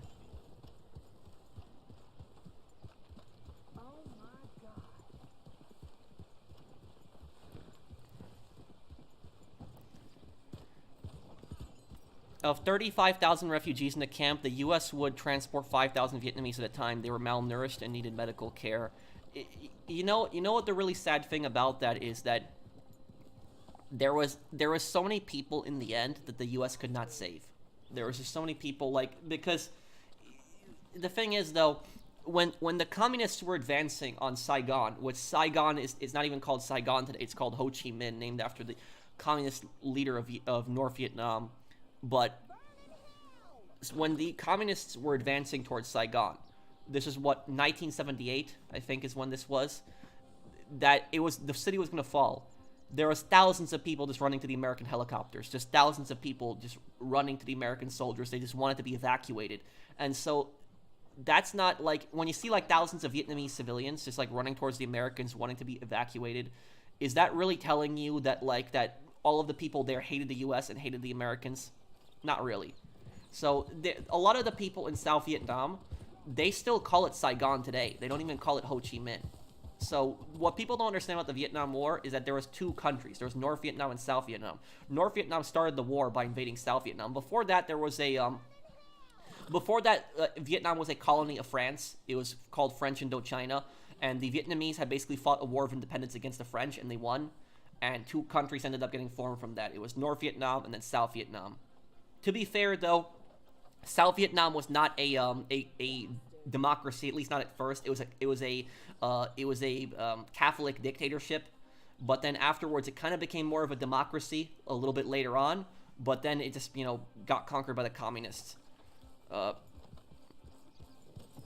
anybody ever watched Hey Arnold? In Hey Arnold, there's actually an episode of Hey Arnold with the Vietnamese guy. I forget his name. Is it Mr. Win or I forget his name. But I watched Hey Arnold when I was a kid, and the Hey Arnold Christmas episode is like one of the best ones. And the Christmas episode of Hey Arnold was that it was like right when Saigon was falling, and it was like even though it was a kids show, it showed like a Vietnam War flashback. And he was trying to get to the American embassy, and there's like a helicopter trying to take off, and the helicopter only had room for one person, and so he gave his baby to the American helicopter pilot just so that the baby could get out. And the baby got taken to the city where Hey Arnold is in, and he was never able to find his daughter. And 20 years had passed, and so what happened was Hey Arnold spent that Christmas trying to find Mr. Win's daughter, and eventually found her. But that was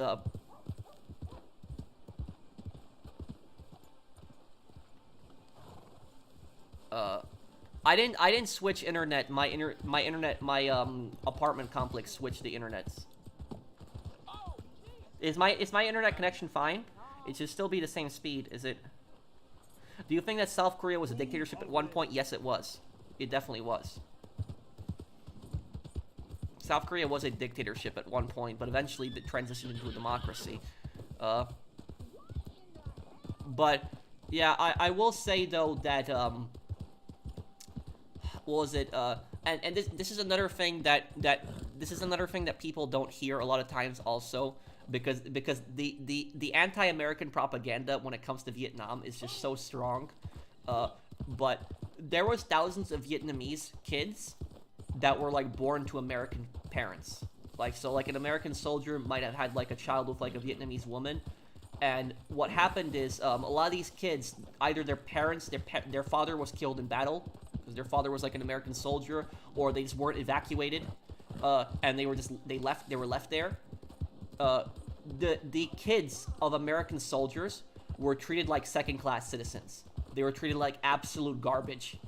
They were treated like absolute garbage in Vietnam. They were just treated horribly. They were, and this is one thing you don't hear about. This is something you don't hear about Vietnam doing, but they treat, and here's the thing is, like I said, you could be against the war, but like, what does a child have to do with war? Like, if a child's father was like an American soldier, why should the child suffer because of that? But the Vietnamese government didn't care. They treated the kids of American soldiers like garbage. They treated them like second-class citizens. My father, he actually worked with a Vietnamese guy whose father was an American soldier who actually got killed in the war. And he grew up in Vietnam without a father, but everybody knew that his father was an American soldier, and he was treated like crap. He was treated like a second-class citizen. He said he feared for his life. So that's those are just things that you don't hear about Vietnam doing. Any lore videos coming soon? The Claude lore video is coming out soon, though, dude. And this is yours.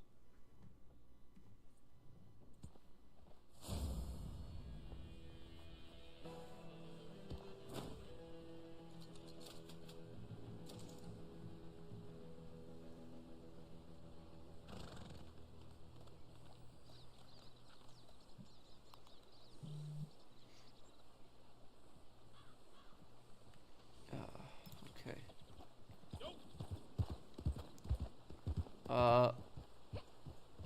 Hey, Pro, would you like to help me sell on GTA? PSN is the same. Sure, mister. Oh, and Golden, let me add you too. I'm gonna add both of you. I'll add both of you guys after the stream, okay? I just can't add anybody during the stream, but I haven't forgotten Golden. And I'll add both of you guys after. Do I think guns should be illegal? No. No. I believe in the right to self-defense. I believe in the right of gun ownership. I don't think that firearms should be made illegal at all. And here's the thing: is the only is I will say this though, is that a lot of times the argument when people are talking about firearms, for example, when it comes to that, people say that, oh, civilians are irresponsible with firearms, or that civilians, cause violence with firearms. Here's what I'll tell you about that. Do you know who has killed the most amount of people, who has committed the most amount of murders with guns in history? You know who? Government. Government has committed the most amount of most amount of murder in history with guns. So governments have committed the most amount of mass shootings, the most amount of killings with guns in history. Millions of people literally killed with guns by governments. And so if we're going to use that logic, that civilians are irresponsible with guns, and so we need to take the guns away from the civilians, the first people we should take guns away from are the government. Because the governments throughout history have shown that they are the most irresponsible with guns. They have committed the worst crimes with guns. So that is really my argument about that. Is I will say that it's the government who has shown throughout history that they are literally the most irresponsible with guns.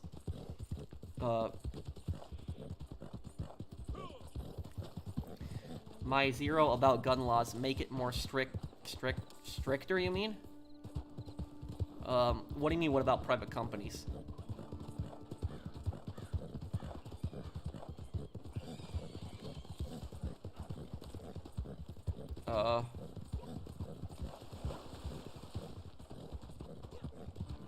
At least we don't have to worry about things like Death Star being built or creatures like Deathclaws being bred.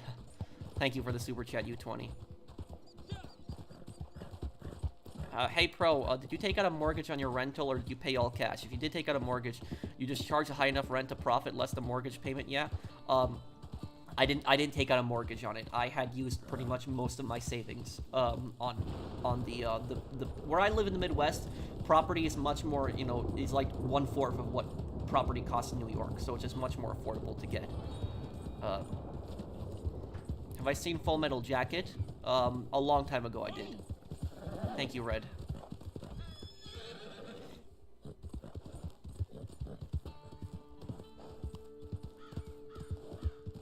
I prefer boxing. I'm gonna watch the Jake Paul versus Mike Tyson fight, but I prefer boxing. I've never been into UFC. Pro made a 4P with you. Thank you.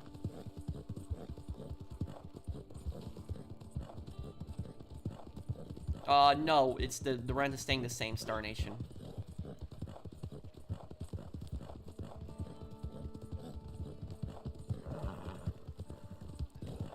And I will tell you something is it's like I said, is government has shown that they are the most they're the most irresponsible with guns. More irresponsible than civilians have been throughout history. Like, governments have killed more people than civilians have with guns in history. But what I will say is that, I grew up in New York, which New York is a very, anti-gun state. And, when I was a kid growing up, I used to believe that guns were the problem, and I thought that, if there's no guns, that there's gonna be a lot less problems, there's gonna be a lot less violence and stuff like that. But, I guess when I was, in high school and, early in college, it was, kind of early in college is, when I changed my mind. And, I was studying law enforcement, and I was, looking into a lot of states. And I saw, there's a lot of states that, some states that have, easier gun laws have a, high gun violence rate. But then there's other states that have also, easier gun laws, and they have very little gun violence. And then there's some states that have strict gun laws, but they have extreme cases of gun violence. So for me, it's and personally, I don't think that it's the guns that are the problem. I think it's more the individual. I think it's the individual. I think it's the criminals. I think the criminals are the problem. The gangsters. I think that's the problem. I think if you deal with the gangs, you get rid of the gangsters, you throw them in prison, I think that you will just have a lot less gun violence, and that will just drop down. That's just my view on it. And the reason that America has like shootings, when it like, you know, horrible shootings like compared to other countries, I don't think, again, my personal opinion, feel free to disagree with me, but my personal opinion is I don't think that it's the guns either. I think that the problem is mental health.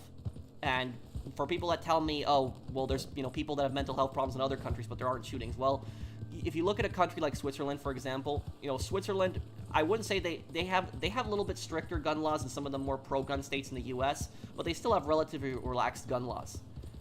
But here's the thing: is Switzerland does not have these mass shootings that the United States does.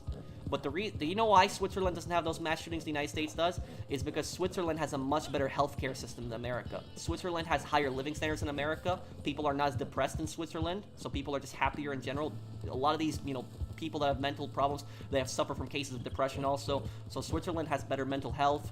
They have better ways to deal with depression. They have better hospitals, way better treatments than America does, way better healthcare system. So that's what I would say about it. I don't personally blame the guns. I more blame the lack of, you know, proper mental health care and the gangsters or criminals. That is personally what I blame for the violence. Do you not think that giving unsafe individuals access to guns is a massive problem? Well, I don't know what you mean giving them access to guns. Because what do you mean by an unsafe individual? Like, do you mean like a criminal? Because if you're a criminal, you can't purchase a firearm. If you're a felon, you cannot purchase a firearm. You will not be able to pass Form 4473 when you're trying to purchase a firearm. And a lot of these places also, there's a mental health check in a lot of these places also. So I don't really know what else you can really, you know, what else you mean by that. Thoughts on Boeing whistleblower? Yeah, my friend told me that that some guy had died earlier today, some Boeing guy. I don't know what that was about. It was like somebody died from illness or something like that, but look, I will give you guys proof that, like, that guns alone are not the problem.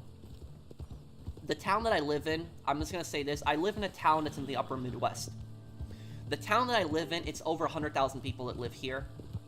It is, it's, I mean, I guess it's referred to as a city, but most people here call it a town. And the town that I live in, you know, the vast majority of people own firearms here. Like, it's very different than New York, where I grew up in. Like, the town that I moved to in the Midwest, pretty much everyone here owns firearms. And you would think that with so many people owning firearms that you would have, like, shootings around the clock. But no, it doesn't happen. I have never heard gunshots once. I've been living here for 4 years. I have never heard gunshots once. Not once. And not only that, but I watch my local news every single night. I watch my local news. I never hear about any shootings, any of that stuff going on. None of that happens. And for me, that just tells me that it's not the guns that's the problem. That's just that there are other factors that are into this. Oh, well, there's a bear there. Could you wish Ballboy57 a happy birthday? It's his birthday today. Oh, happy birthday, Ballboy. What about private companies with guns? How responsible would they be with guns? Are you talking about mercenaries? Is that what you're talking about?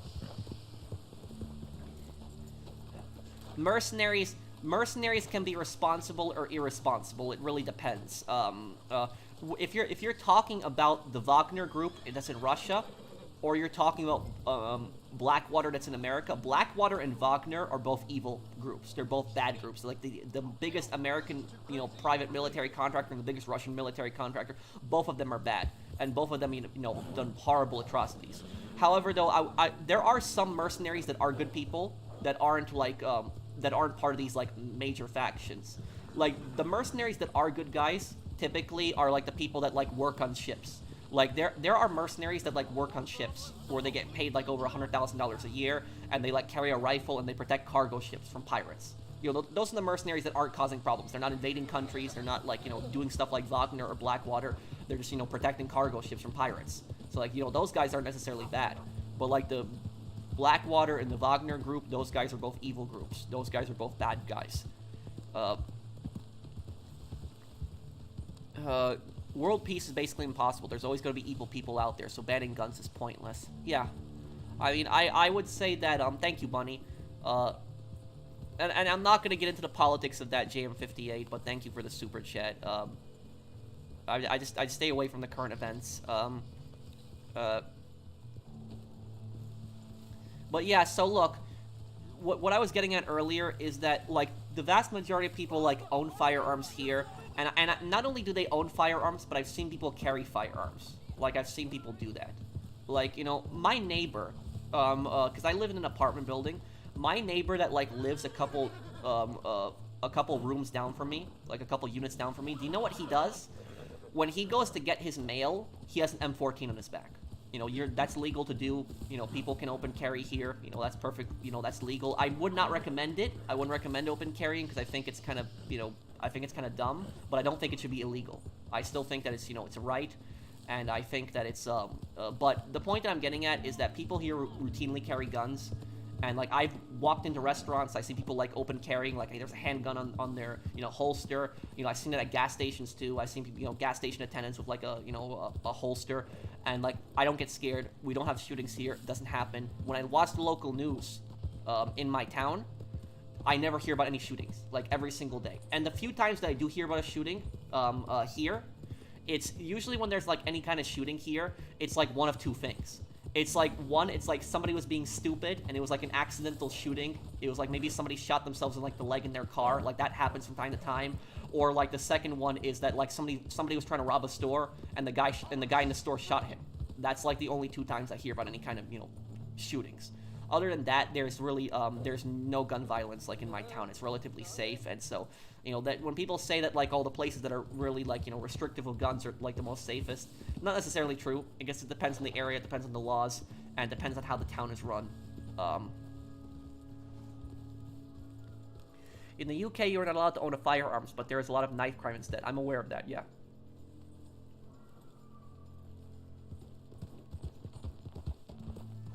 Sounds like, no, you don't be racist, dude. My town is actually pretty diverse. So even though my town is a Midwestern town, it is actually pretty diverse. You know, there's white people, there's Hispanic people, there's a lot of Native Americans here too, and there's also a lot of people from India are here as well. And a lot of the people that are from India in my town, they tend to work in the hospital. There's a lot of Indian doctors in the there's like one big hospital in the town I guess everybody goes to for like, you know, their doctor, and there's a lot of Indian doctors that work there. So my town is actually very diverse. So like, you know, don't say that racist stuff. What does it mean for open carry with guns?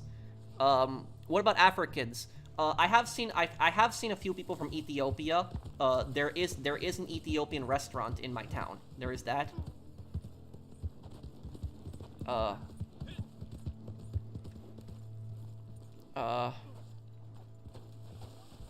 Well, I mean, don't assume. That's what I'll say, CM, is don't assume what my town is like.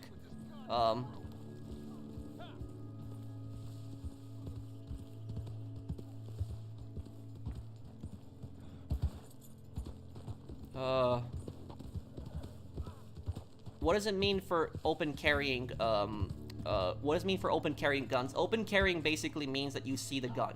So, like, when you're walking around, you see the firearm. So, like, you'll see it on a holster, you'll see maybe on their back. That's what open carrying is.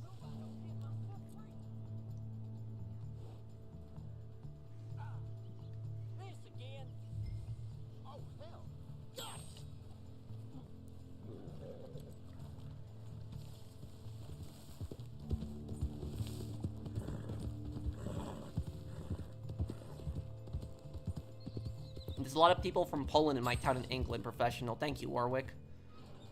Must have a strong stomach, bounty hunter. Ugh, I wouldn't touch this turd. And yeah, my cousin actually lives in Poland. I mean, my cousin lives in the UK. He lives in a town near Manchester.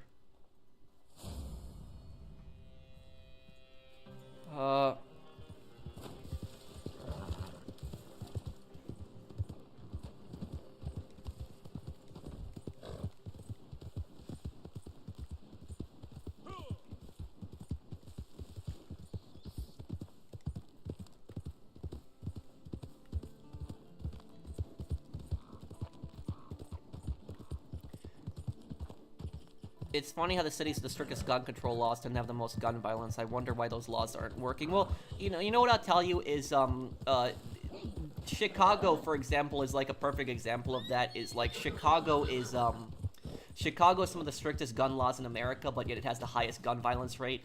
And what happens about Chicago is there's a lot of people when it comes to Chicago, they say, oh, the reason that the gun violence is in Chicago is so high, it's not because of the gun laws, but it's because of Indiana. They blame Indiana for that, and they say that Indiana is like, that Indiana is a state that is easier to buy a firearm in, and so they're claiming that it's because of Indiana. People smuggle in firearms from Indiana. But what I will say about this is, think about this. If the reason that the gun violence was so high in Chicago was because of Indiana, if Indiana was the source of the guns, then wouldn't Indiana be like 3 times more violent than Chicago? If all the guns were coming from Indiana, and Indiana is the reason that Chicago is so violent, if that was the source, then wouldn't Indiana be even more violent than Chicago? But that's not the case. Like, if you look at a city like Indianapolis is a big city in Indiana, but it doesn't have these problems that, like, Chicago does with, like, shootings. So that's, guns have been coming since the fall of the wall. That's from San Andreas, that line that you're saying.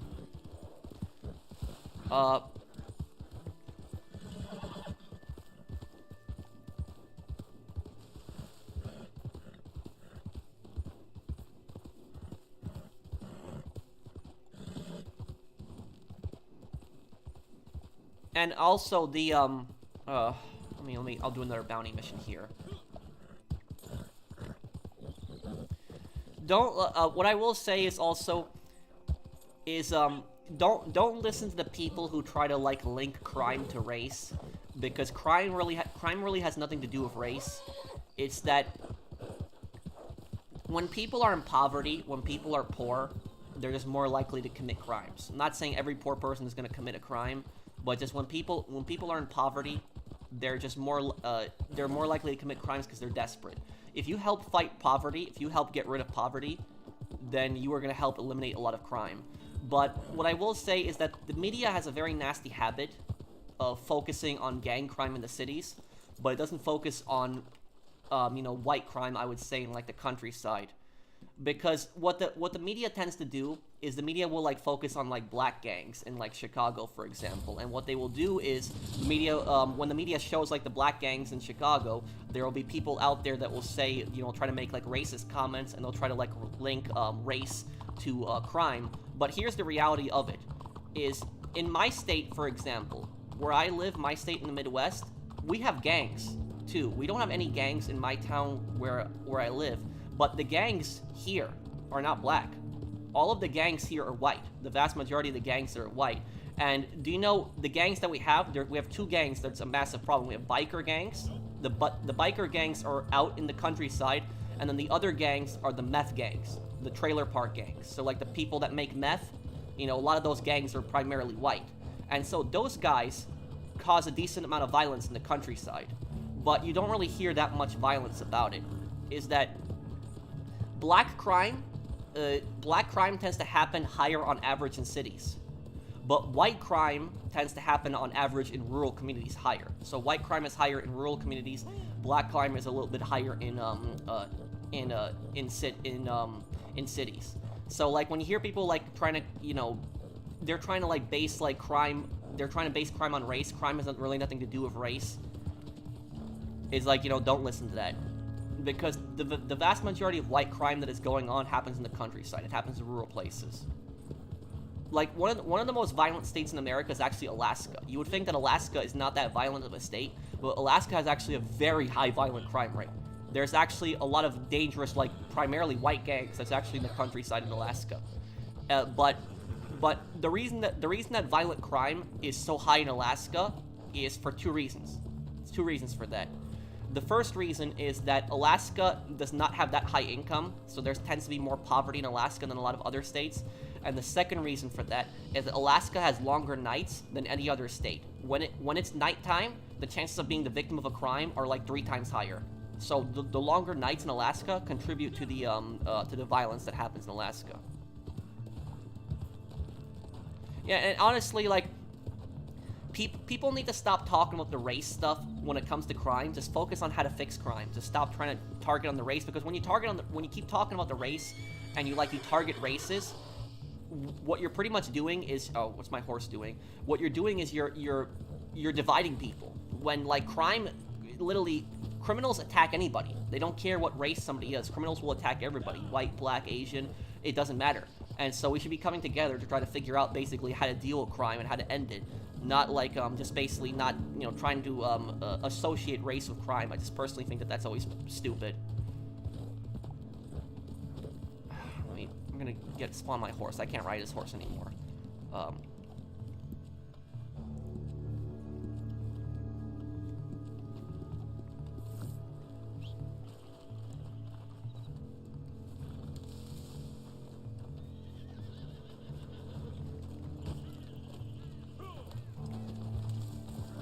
Criminals tend to pick on the people that look like easy targets. Well, that's what a crime of opportunity is. A criminal is going to target anybody that they think is a criminal is going to target anybody that they think is a vulnerable victim. Oh, I'm going to go to the gym maybe later today or tomorrow. But here's what I'll tell you. Does anybody here in the comments know what is one of the most dangerous places that you can that like one of the places that you have the highest chance of being a victim of a crime? Does anybody know what place that is? Or like you've actually where you have a very, very strong possibility of being a victim of a crime?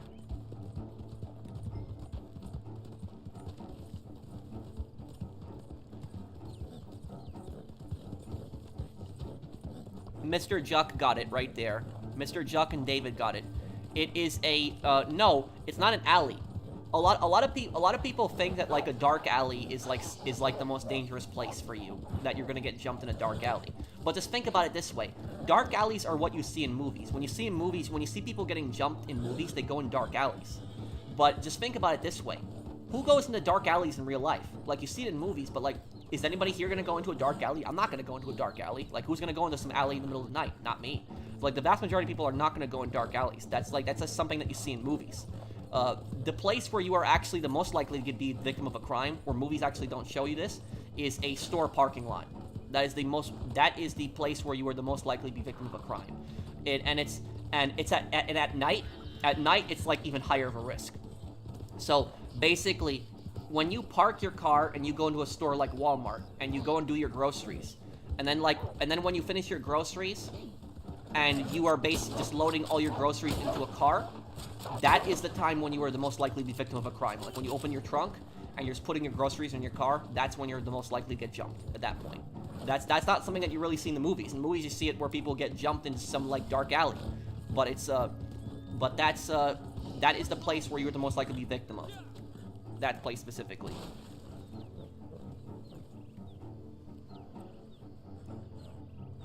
Did Cuba lead to the nuclear test ban treaty? Yeah, I guess. I mean, it nearly, the Cuban Missile Crisis nearly destroyed the world. Says who? Says statistics?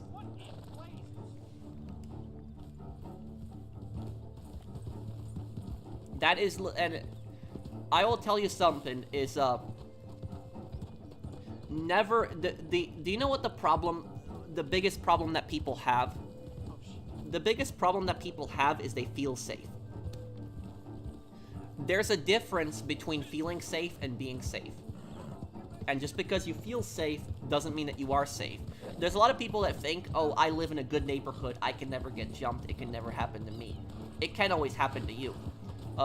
This is one thing that I will say that, is probably Americans probably understand better than a lot of other countries. I'm not trying to insult any other country, but there are a lot of people out there that they say that Americans are like paranoid people. I wouldn't say that Americans are paranoid people. Americans, I would just say on average, are just more prepared for just bad stuff. Like they don't expect something bad to happen every day, but they see the possibility of it. That's what I would put it more as.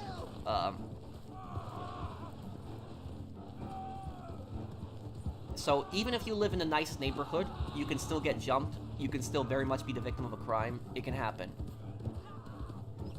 I live in a nice neighborhood and someone stole, wait, what?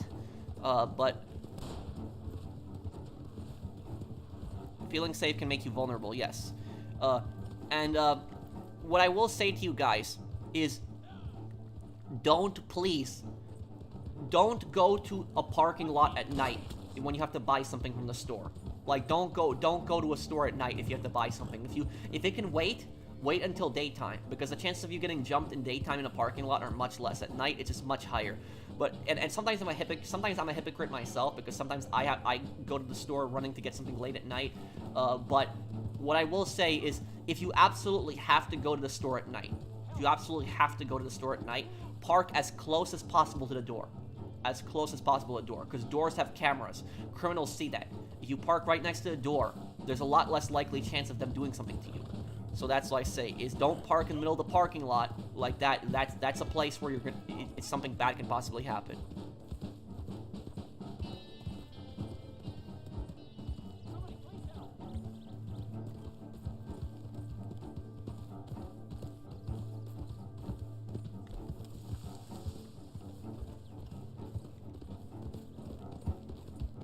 Very true. My friend went to CVS for snacks at night and got mugged. Luckily, he wasn't hurt. I'm sorry that happened to your friend.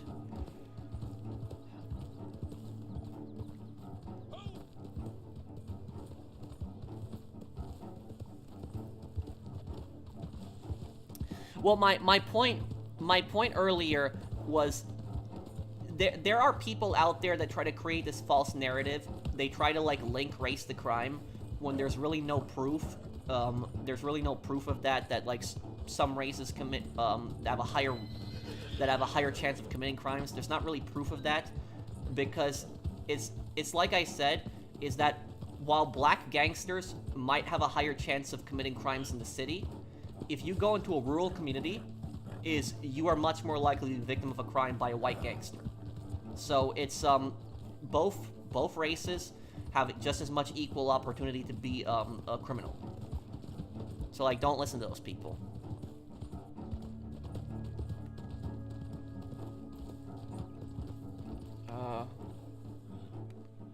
Crime is bad no matter who does it. Yeah, I agree.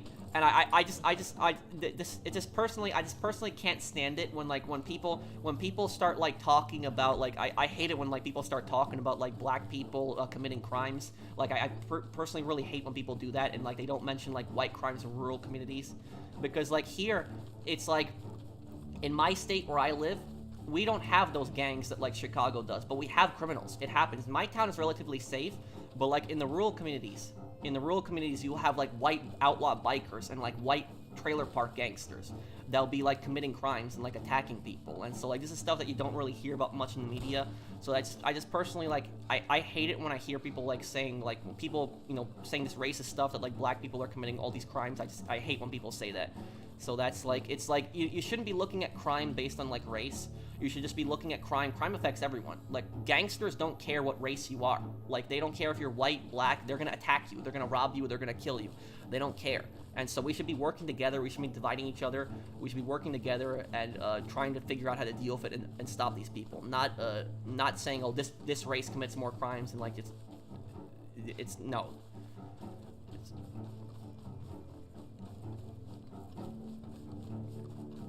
The KKK commits crimes. Yes, they do. And the KKK is not... Here's the thing about the KKK, is the KKK is not just a criminal organization, but they are a terrorist organization. That's what I'll say about them. It's because the fact that... the definition of a terrorist is somebody that commits crimes for political motives, and the KKK is basically committing crimes for white supremacy, so they are a terrorist organization when you think about it. Yeah, here in rural Texas, there's mostly just bikers and moonshiners. Well, we don't really have moonshiners in my state. We have bikers and we have the meth gangsters. They're mostly just called meth gangsters here, but I call them trailer park gangsters too, because a lot of them do live in trailer parks. But to reduce crime, you gotta reduce poverty. I agree. Those ropes are tight, yes? Do you know what political party founded the KKK? Yes, it was the Democratic Party, but I'm gonna stay away from the politics of it. But yes, that is true. But like, you can't really, and I'm gonna stay away from I'm a libertarian myself, but like you can't, associate like, Democrats like, today with like, the KKK back then, because it's just such a it's such a very different party. The Democratic Party back then, like, you know, during the Civil War, was a very, you know, racist, extreme party. But I don't think it's fair to, like, make that comparison to them today, personally. Even though I have my disagreements with the party, you know, I like I said, I'm a libertarian mostly. You know, I don't think it's fair to, like, you know, label Democrats today to, like, the KKK.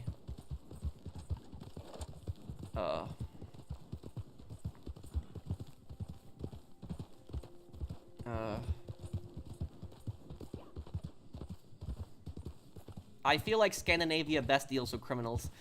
Not really. I would disagree with you on that. Here's the thing about this, is,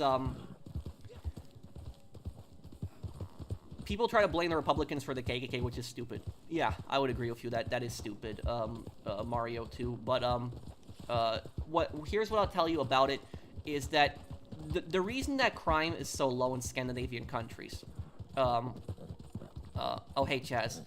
The reason that crime is so low in Scandinavian countries, if we're talking specifically like Sweden, you know, Norway and Finland, the reason that the crime is so low in those countries is not because of their prison system. Like, people point to their prison system and they say, oh, Norway has a very, you know, rehabilitating prison system. And they, you know, they treat their prisoners humanely, and because of that, they have a very low crime rate.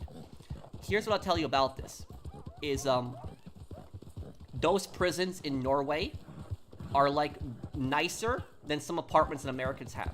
Like, if you look at those apartments in New York, like, people are paying, like, $4,000 for, like, a one-bedroom apartment in New York that looks like crap. You compare that to the hotels, or prison hotels, that I should say, in Norway. The prisons look nicer in Norway than some of the apartments look in New York, where I grew up. So, I'll tell you something. If you took Norway's prison system, and you threw that into America, it will be an absolute disaster. It will be a disaster. It would not work at all. Crime would probably even skyrocket. So it would just not work at all. The reason that Norway, Finland, and Sweden have such low crime rates is for two reasons. The first reason is because those countries have very high living standards. Norway, Sweden, and Finland have higher living standards than America. They have better healthcare, better healthcare than America does. So those countries have better living standards than America. People in Norway, Sweden, and Finland make more money than the average American. So that is the first reason why crime is lower. There's less poverty. People have a higher standard of living. People are less depressed. Finland is like the happiest country in the world. That's definitely going to contribute to having a very low crime rate. And the second reason, because those places do not have really big cities. They don't have really big cities. Any country that has really big urban cities is going to have a lot of gangs there. It's just going to happen.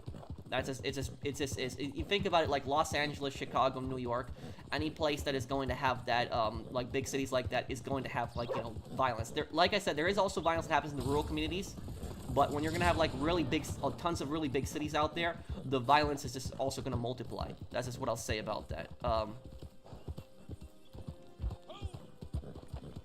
And also, I don't think that it's fair to compare, like, you know, Norway, for example, to America, because when you think about it, too, does Norway have to deal with, like, half of these, like, you know, gangs that, like, America does? No, they don't. Does Norway have the Italian mafia? No. Does Norway have the Russian mafia? No. Does Norway have the Yakuza? No.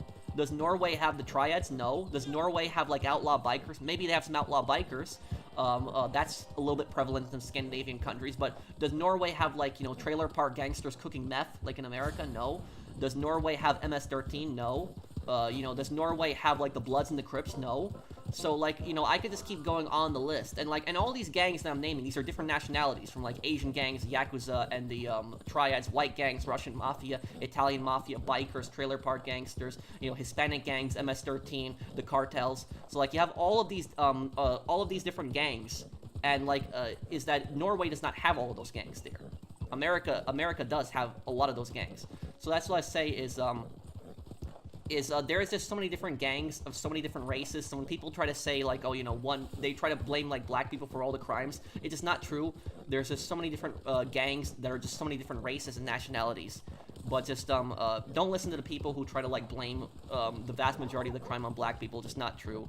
But the point that I'm getting at is that, like, is that, like, a country like Norway does not have to deal with all of these gangs that, like, America does. Like, they don't have the Italian Mafia, the Russian Mafia, Yakuza, Triads, like, you know, outlaw bikers, trailer park gangsters, like, all of these people, MS-13, the cartels. Like, if Norway had all of those horrible gangs that America does, then they wouldn't, their prison system would not be able to handle it. That's what I'll say about it.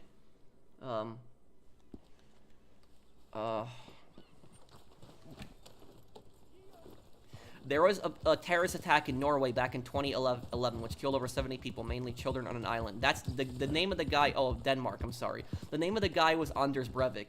Anders Breivik was a neo-Nazi. He was an extremist, violent extremist. And what I will say about Anders Breivik is, and this is what I don't understand about the this is what I don't understand about Norway.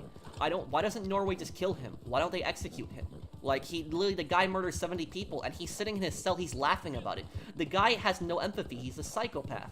He doesn't care. He mocks people, he mocks his victims. The guy's been in prison for like 15 years and he's laughing about it, he's mocking his victims. I don't understand why they don't just give him the death penalty. I know the death penalty's illegal, but I don't know, like, I don't know why they're so against that. Like, why they're so against doing something like that, like, to him. Because he's just such a horrible person. Norway doesn't have the death penalty, but people in Norway are just generally against that. Let me see here. Maybe play a little poker here.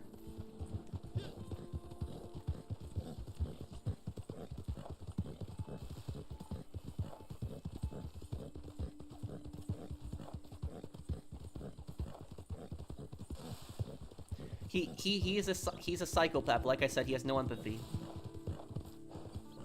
I know the death penalty is illegal in Norway. I'm very well aware of that. But I'm just saying, I don't understand why a lot of people in Norway don't want him dead. That's just what I don't understand about it personally. The guy just did such horrible things.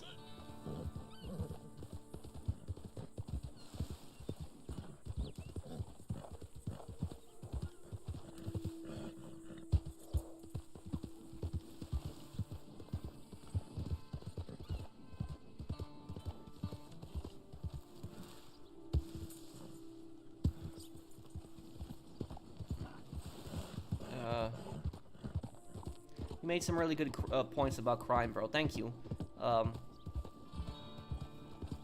Well, he actually had gotten a PS2 in prison, but he sued, like, the Norwegian government, claiming that he wanted a PS3 and they were violating his rights, and he actually won the trial. What if all the hardened criminals in the USA had the Norway prison treatment? It would not work at all. Nothing. What do you think about the way Germany handles prisoners? I don't know anything about that. I don't know how Germany's prison system works. I know Norway's. But yeah, like... Yeah, it's like... So, yeah, I hope that people understand the point that I was getting at earlier.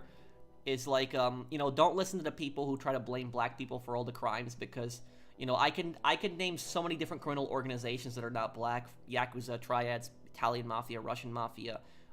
you know, bikers, trailer park gangsters, MS-13 cartels, you know, and I could just keep going on and on. Just so many more, there's just so many more organizations, and none of all those organizations I listed, they are not primarily black.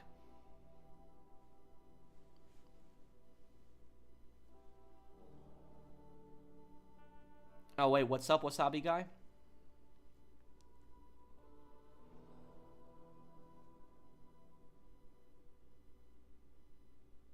Germany has prisons that are sanitary? Huh. Look, here's what I'll tell you is... I believe in, I believe in, rehabilitation. Yeah, crime is linked directly in poverty. It has nothing to do with race, but I just personally hate it when people keep trying to link race into it. Like, people keep trying to link race into it, and they keep trying to, like... And, like, I remember when I was studying this, like, in law enforcement, like, when I studied law enforcement in school, like, you know, I hated, like, after I studied law enforcement in school, I just hated when, like, people would bring up, like, that, and they would try to accuse black people of, like, committing all these crimes when it's just not true. Crime is linked directly to poverty. If you fix poverty, crime will be lower. There are some, richer organizations that, are still going to commit crime regardless of it, but poverty is like one of the big factors. I agree 100%, Fernando. It's a social issue. It's not a racial issue.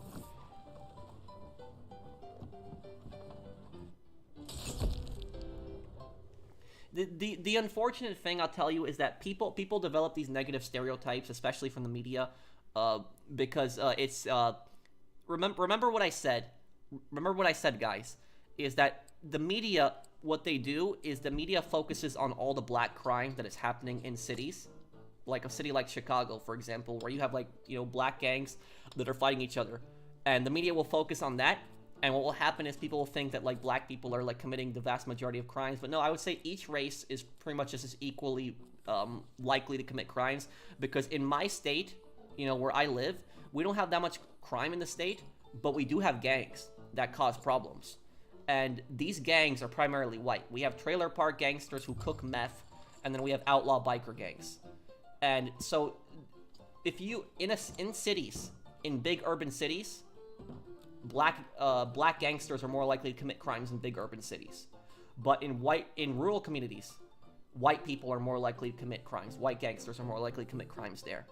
That's one thing the media doesn't really tell you.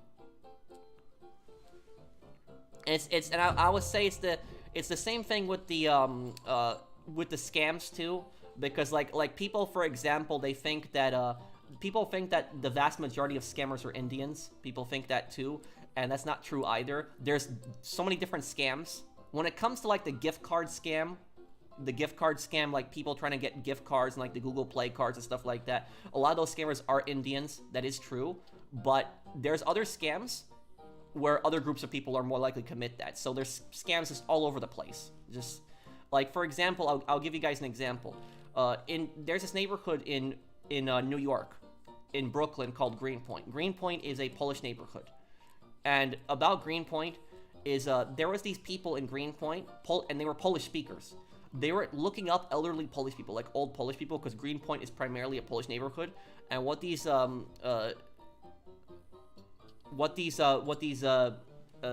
people were doing, these Polish people, is they were targeting elderly Polish people. They were calling them up.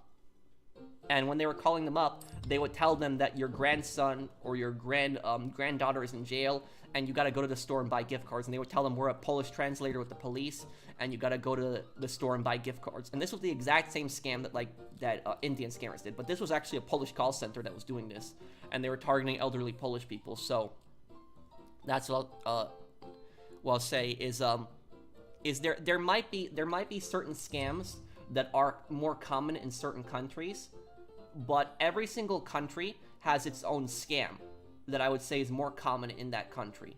That's what I'll say about it. So while the gift card scams, for example, might be more common in India, do you know what's more common in America? What scam? The scam that's more common in America, I would say, is the repair scam. The repair scam is when scammers, what they will do is they will when you bring your car in, or you have to get like an air conditioning unit fixed, or like air ducts cleaned. When you get stuff like that, there will be these repairmen. They will say to you, oh, this is broken, you gotta get this fixed, you gotta get this changed, when in reality there's nothing wrong with it, and they're scamming you. And people think that just because you're being sold a service, that's not a scam. But here's the thing: if you're being lied to and you're being told that you need to buy something when you don't need to buy something, you're getting scammed. It's a scam. And do you know what the most common scam in Poland is, where my parents are from?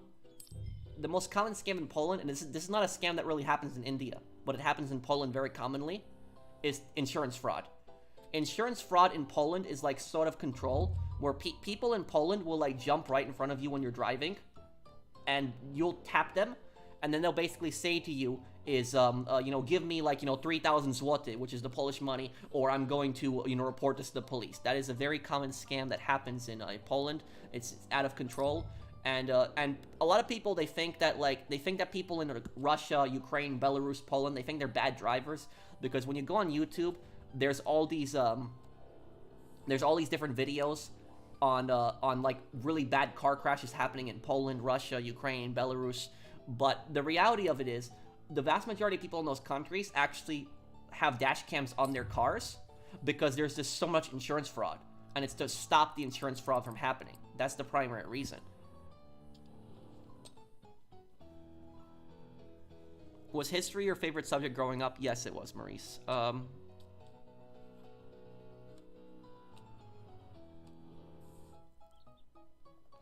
Pro, I hope you understand you exist as a YouTube entertainment. Stop trying to have an opinion on something you know nothing about. Also, spend some time in the great outdoors. Well, can you explain to me what I mean? What you mean, Carpenter? Like, explain to me what your argument is. Like, what are you saying exactly?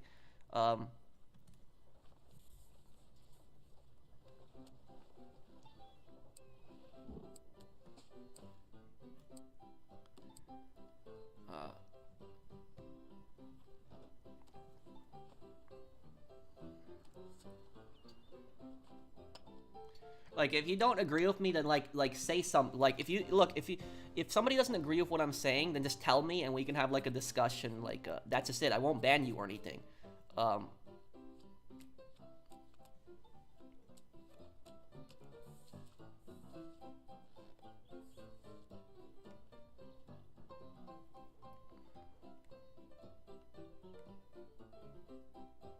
That's why so many people think Russians can't drive. It was one of the countries that legalized dash cams years ago. Yeah, and so I'll tell you is like the people that like think that drivers in Russia are bad, those people are actually stupid because they don't understand the reason there's so many Russian car crash videos on YouTube is because so many people have dash cams in Russia. Like almost everyone has a dash cam in Russia, but like nobody in very few people in America have dash cams. Only like truckers have dash cams in America. So it's like almost no regular street car drives around with dash cams. Some people do, sure, but the vast majority of the public doesn't.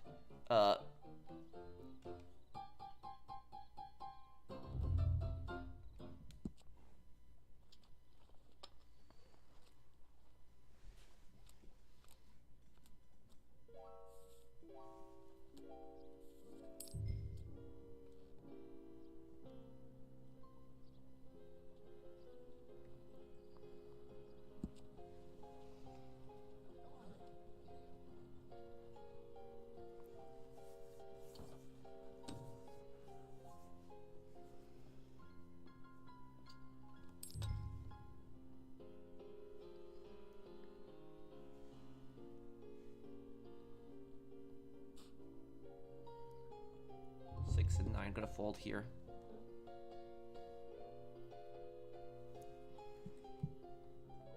Well, I don't know what story you're talking about, Mario. You could try to send me a story, but I don't know what story specifically you're talking about. Who do you think is the least evil or close to good Daedric Prince in the Elder Scrolls universe? Oh, that would be either, it would be either Hircine or Azura, which are the least worst, Daedric Princes.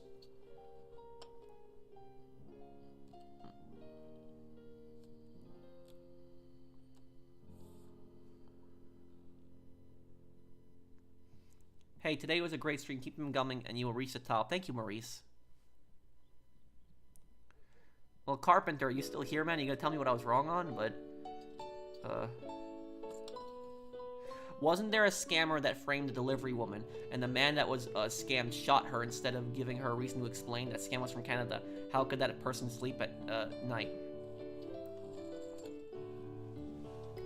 I'll tell you something about these scammers. These scammers are such, like, evil, cold-blooded people. And I will say that they're evil. They have very little empathy. They don't care.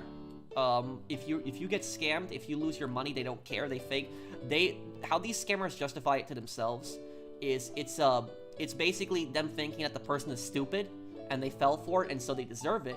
And the scammers that are outside America, like, you know, the scammers that are in, like, Nigeria or, like, India, for example, the way they look at it is they basically think that, like, oh, Americans are, like, rich people, and so it's not a big deal if they take from them. And so they don't really care. That's, these scammers also will manipulate you, and they'll pretend to be religious. They'll pretend to be, like, Christians. They'll pretend to, like, be really religious and have, like, I've been to numerous countries, and some of the locals try to jack the price up for a lot of the items because I am a tourist. Would you count that as a scam? Definitely. And that's not just a scam. That's also racism. If they are charging you to pay more money and you're a tourist, that's racism. Because why should a tourist pay more money for something? It's like it's the exact same product. If you're buying like food, for example, why should a tourist pay more money for the food than a local? That's I cannot hear a legitimate argument for that.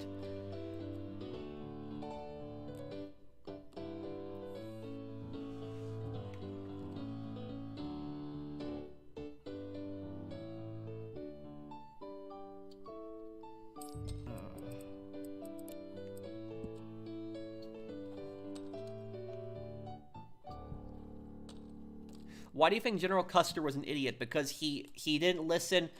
He didn't listen to his Native American scouts. His Native American scouts told him not to go up the mountain, and they told him that there are several tribes up there that will ambush him. But he didn't want to listen to them. He was instead arrogant. He thought that he could defeat anybody. He basically got all of his men killed. Such a stupid reason.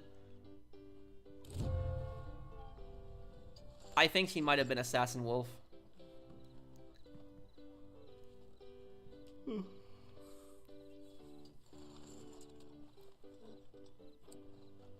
$15 for a bar of chocolate, what? Well, the media a lot of times is stupid, Mario. I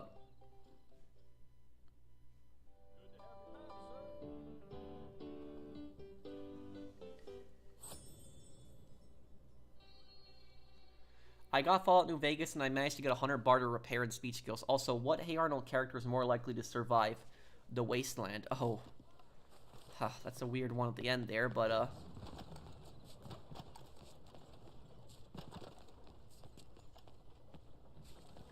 the scammer was using fake documents of forged signatures. We gave them to the police, huh?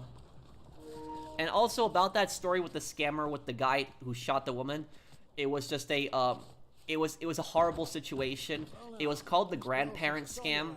Like I said earlier, what happened, like those Polish elderly people, there was this scammer that was calling this like old man, and the scammer basically telling the old man that he's from the that he's from the police, and that their niece or grandson is like in jail, and that they have to go and like send like money right now and like pay like $10,000.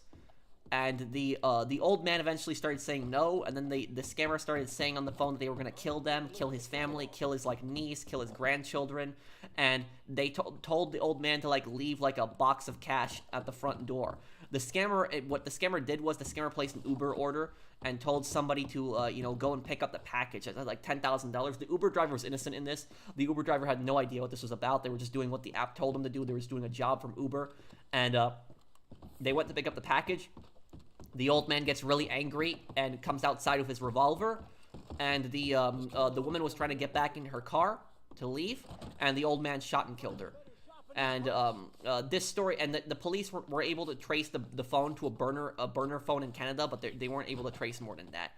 And I don't know how the scammer can honestly sleep at night from this. Like, the scammers are some really horrible people. And the thing about the old man should not have done that. He shouldn't have shot her.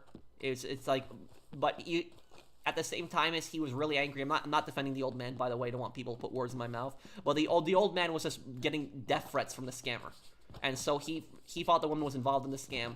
She didn't have anything to do with that. He was too he shouldn't have shot her. But now look at what's happening is you have an old man, like an 80-year-old man, who's gonna spend the rest of his life now in prison for murder. And you have like a woman who was like a mother who's now dead. So you have two lives that were ruined because of a scammer. So it's just one of the worst stories ever. And I really hope this scammer gets caught. And honestly, if it was up to me, if I was a judge, I'd give that scammer the death penalty if it was up to me. So that's what I would say about that scammer. Is I hope that they're caught. Let's see here. I saw a video, a dash cam video, where a kid throws a cheese stick at a car from a car from a school bus. What?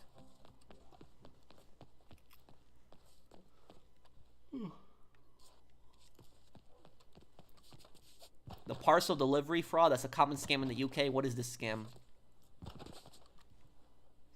Do you believe the old man was wrongfully convicted, or did he deserve jail? I think that the old man needs to be punished, because the old man, even though the old man thought the woman was a scammer and the old man was tricked, is when the woman was retreating back to her car and she got into her car, she was not a threat to him, and he shot her. So I think he needs to be punished. Should he be charged with murder? I don't know, because murder is when you plan to kill somebody, maybe manslaughter.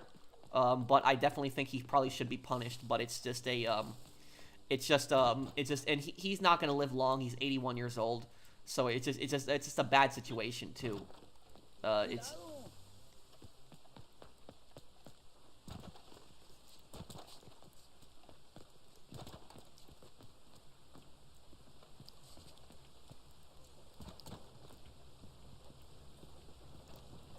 Hey, Connor.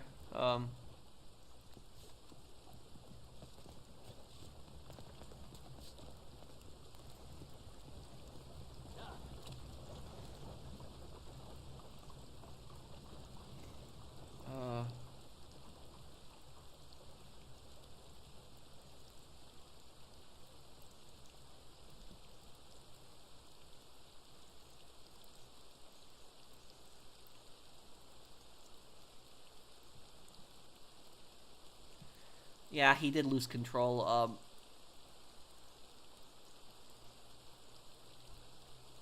Hey, Boosteel, how are you, man?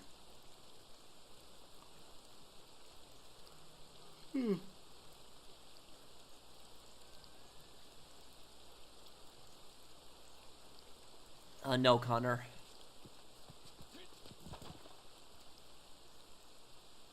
Do you think that Poland would have pushed the German army back to the border of the Soviets and hadn't invaded from the east? No. Poland would not have still been able to defeat Germany. It would have been easy. It would have been a little easier, but they still wouldn't have been able to. And in the stream in a moment, yeah, I am. In a moment here.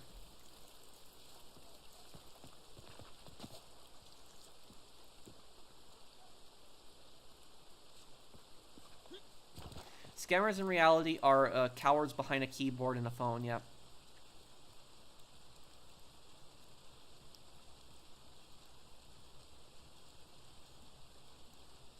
There's not going to be another Hitman game. They said that this is the last Hitman game.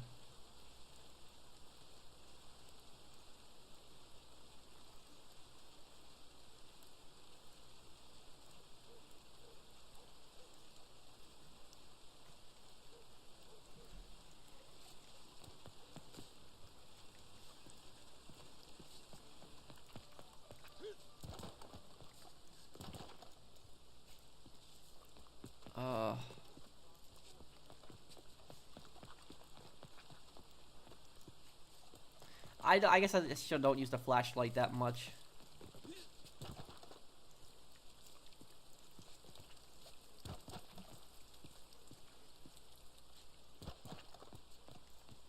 Yeah, I know about that gunner, that Vietnamese billionaire woman.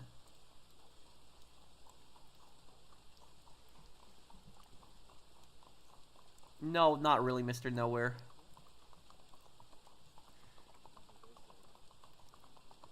Hello there.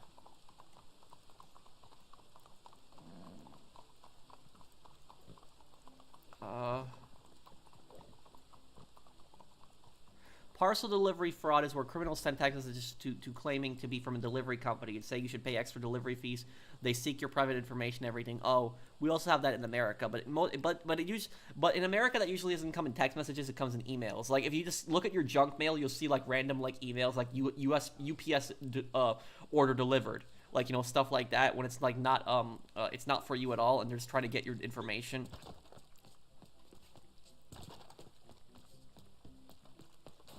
Well, yeah, that is stupid, Mario. When is the Claude lore video? Sometime next week, I promise. Next week, sometime.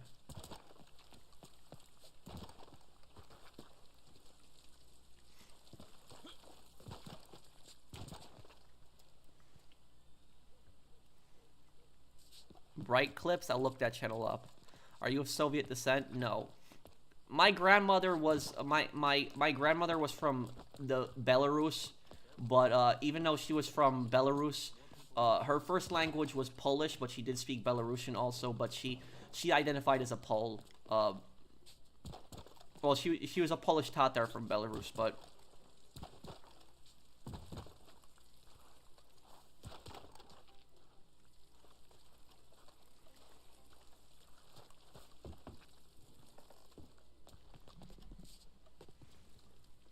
Why is Claude not loyal to anyone? Because he's only loyal to money and himself.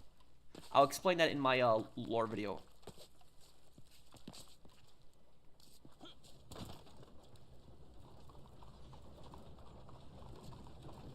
Well, yeah, it's the Communist Party, the Politburo, that has all the power in Vietnam, Gunner.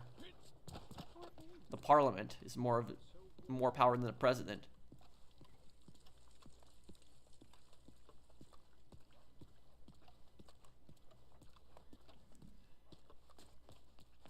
Okay, guys, so I think I'll be wrapping up the stream here, guys. Thank you guys for hanging out with me. I'll probably explain it another time, Connor, because that's a long story. But thank you guys. Yeah, I will keep dropping off the laser weapons to them. Thank you guys for watching. If you guys enjoyed the stream, please subscribe to me. If you're new, I have a Claude lore video coming out very soon. In a couple days. So thank you guys for watching. I hope that you guys enjoyed this stream. If you did, drop a like, and I'll see you on the next one. Take care, everyone. Have a wonderful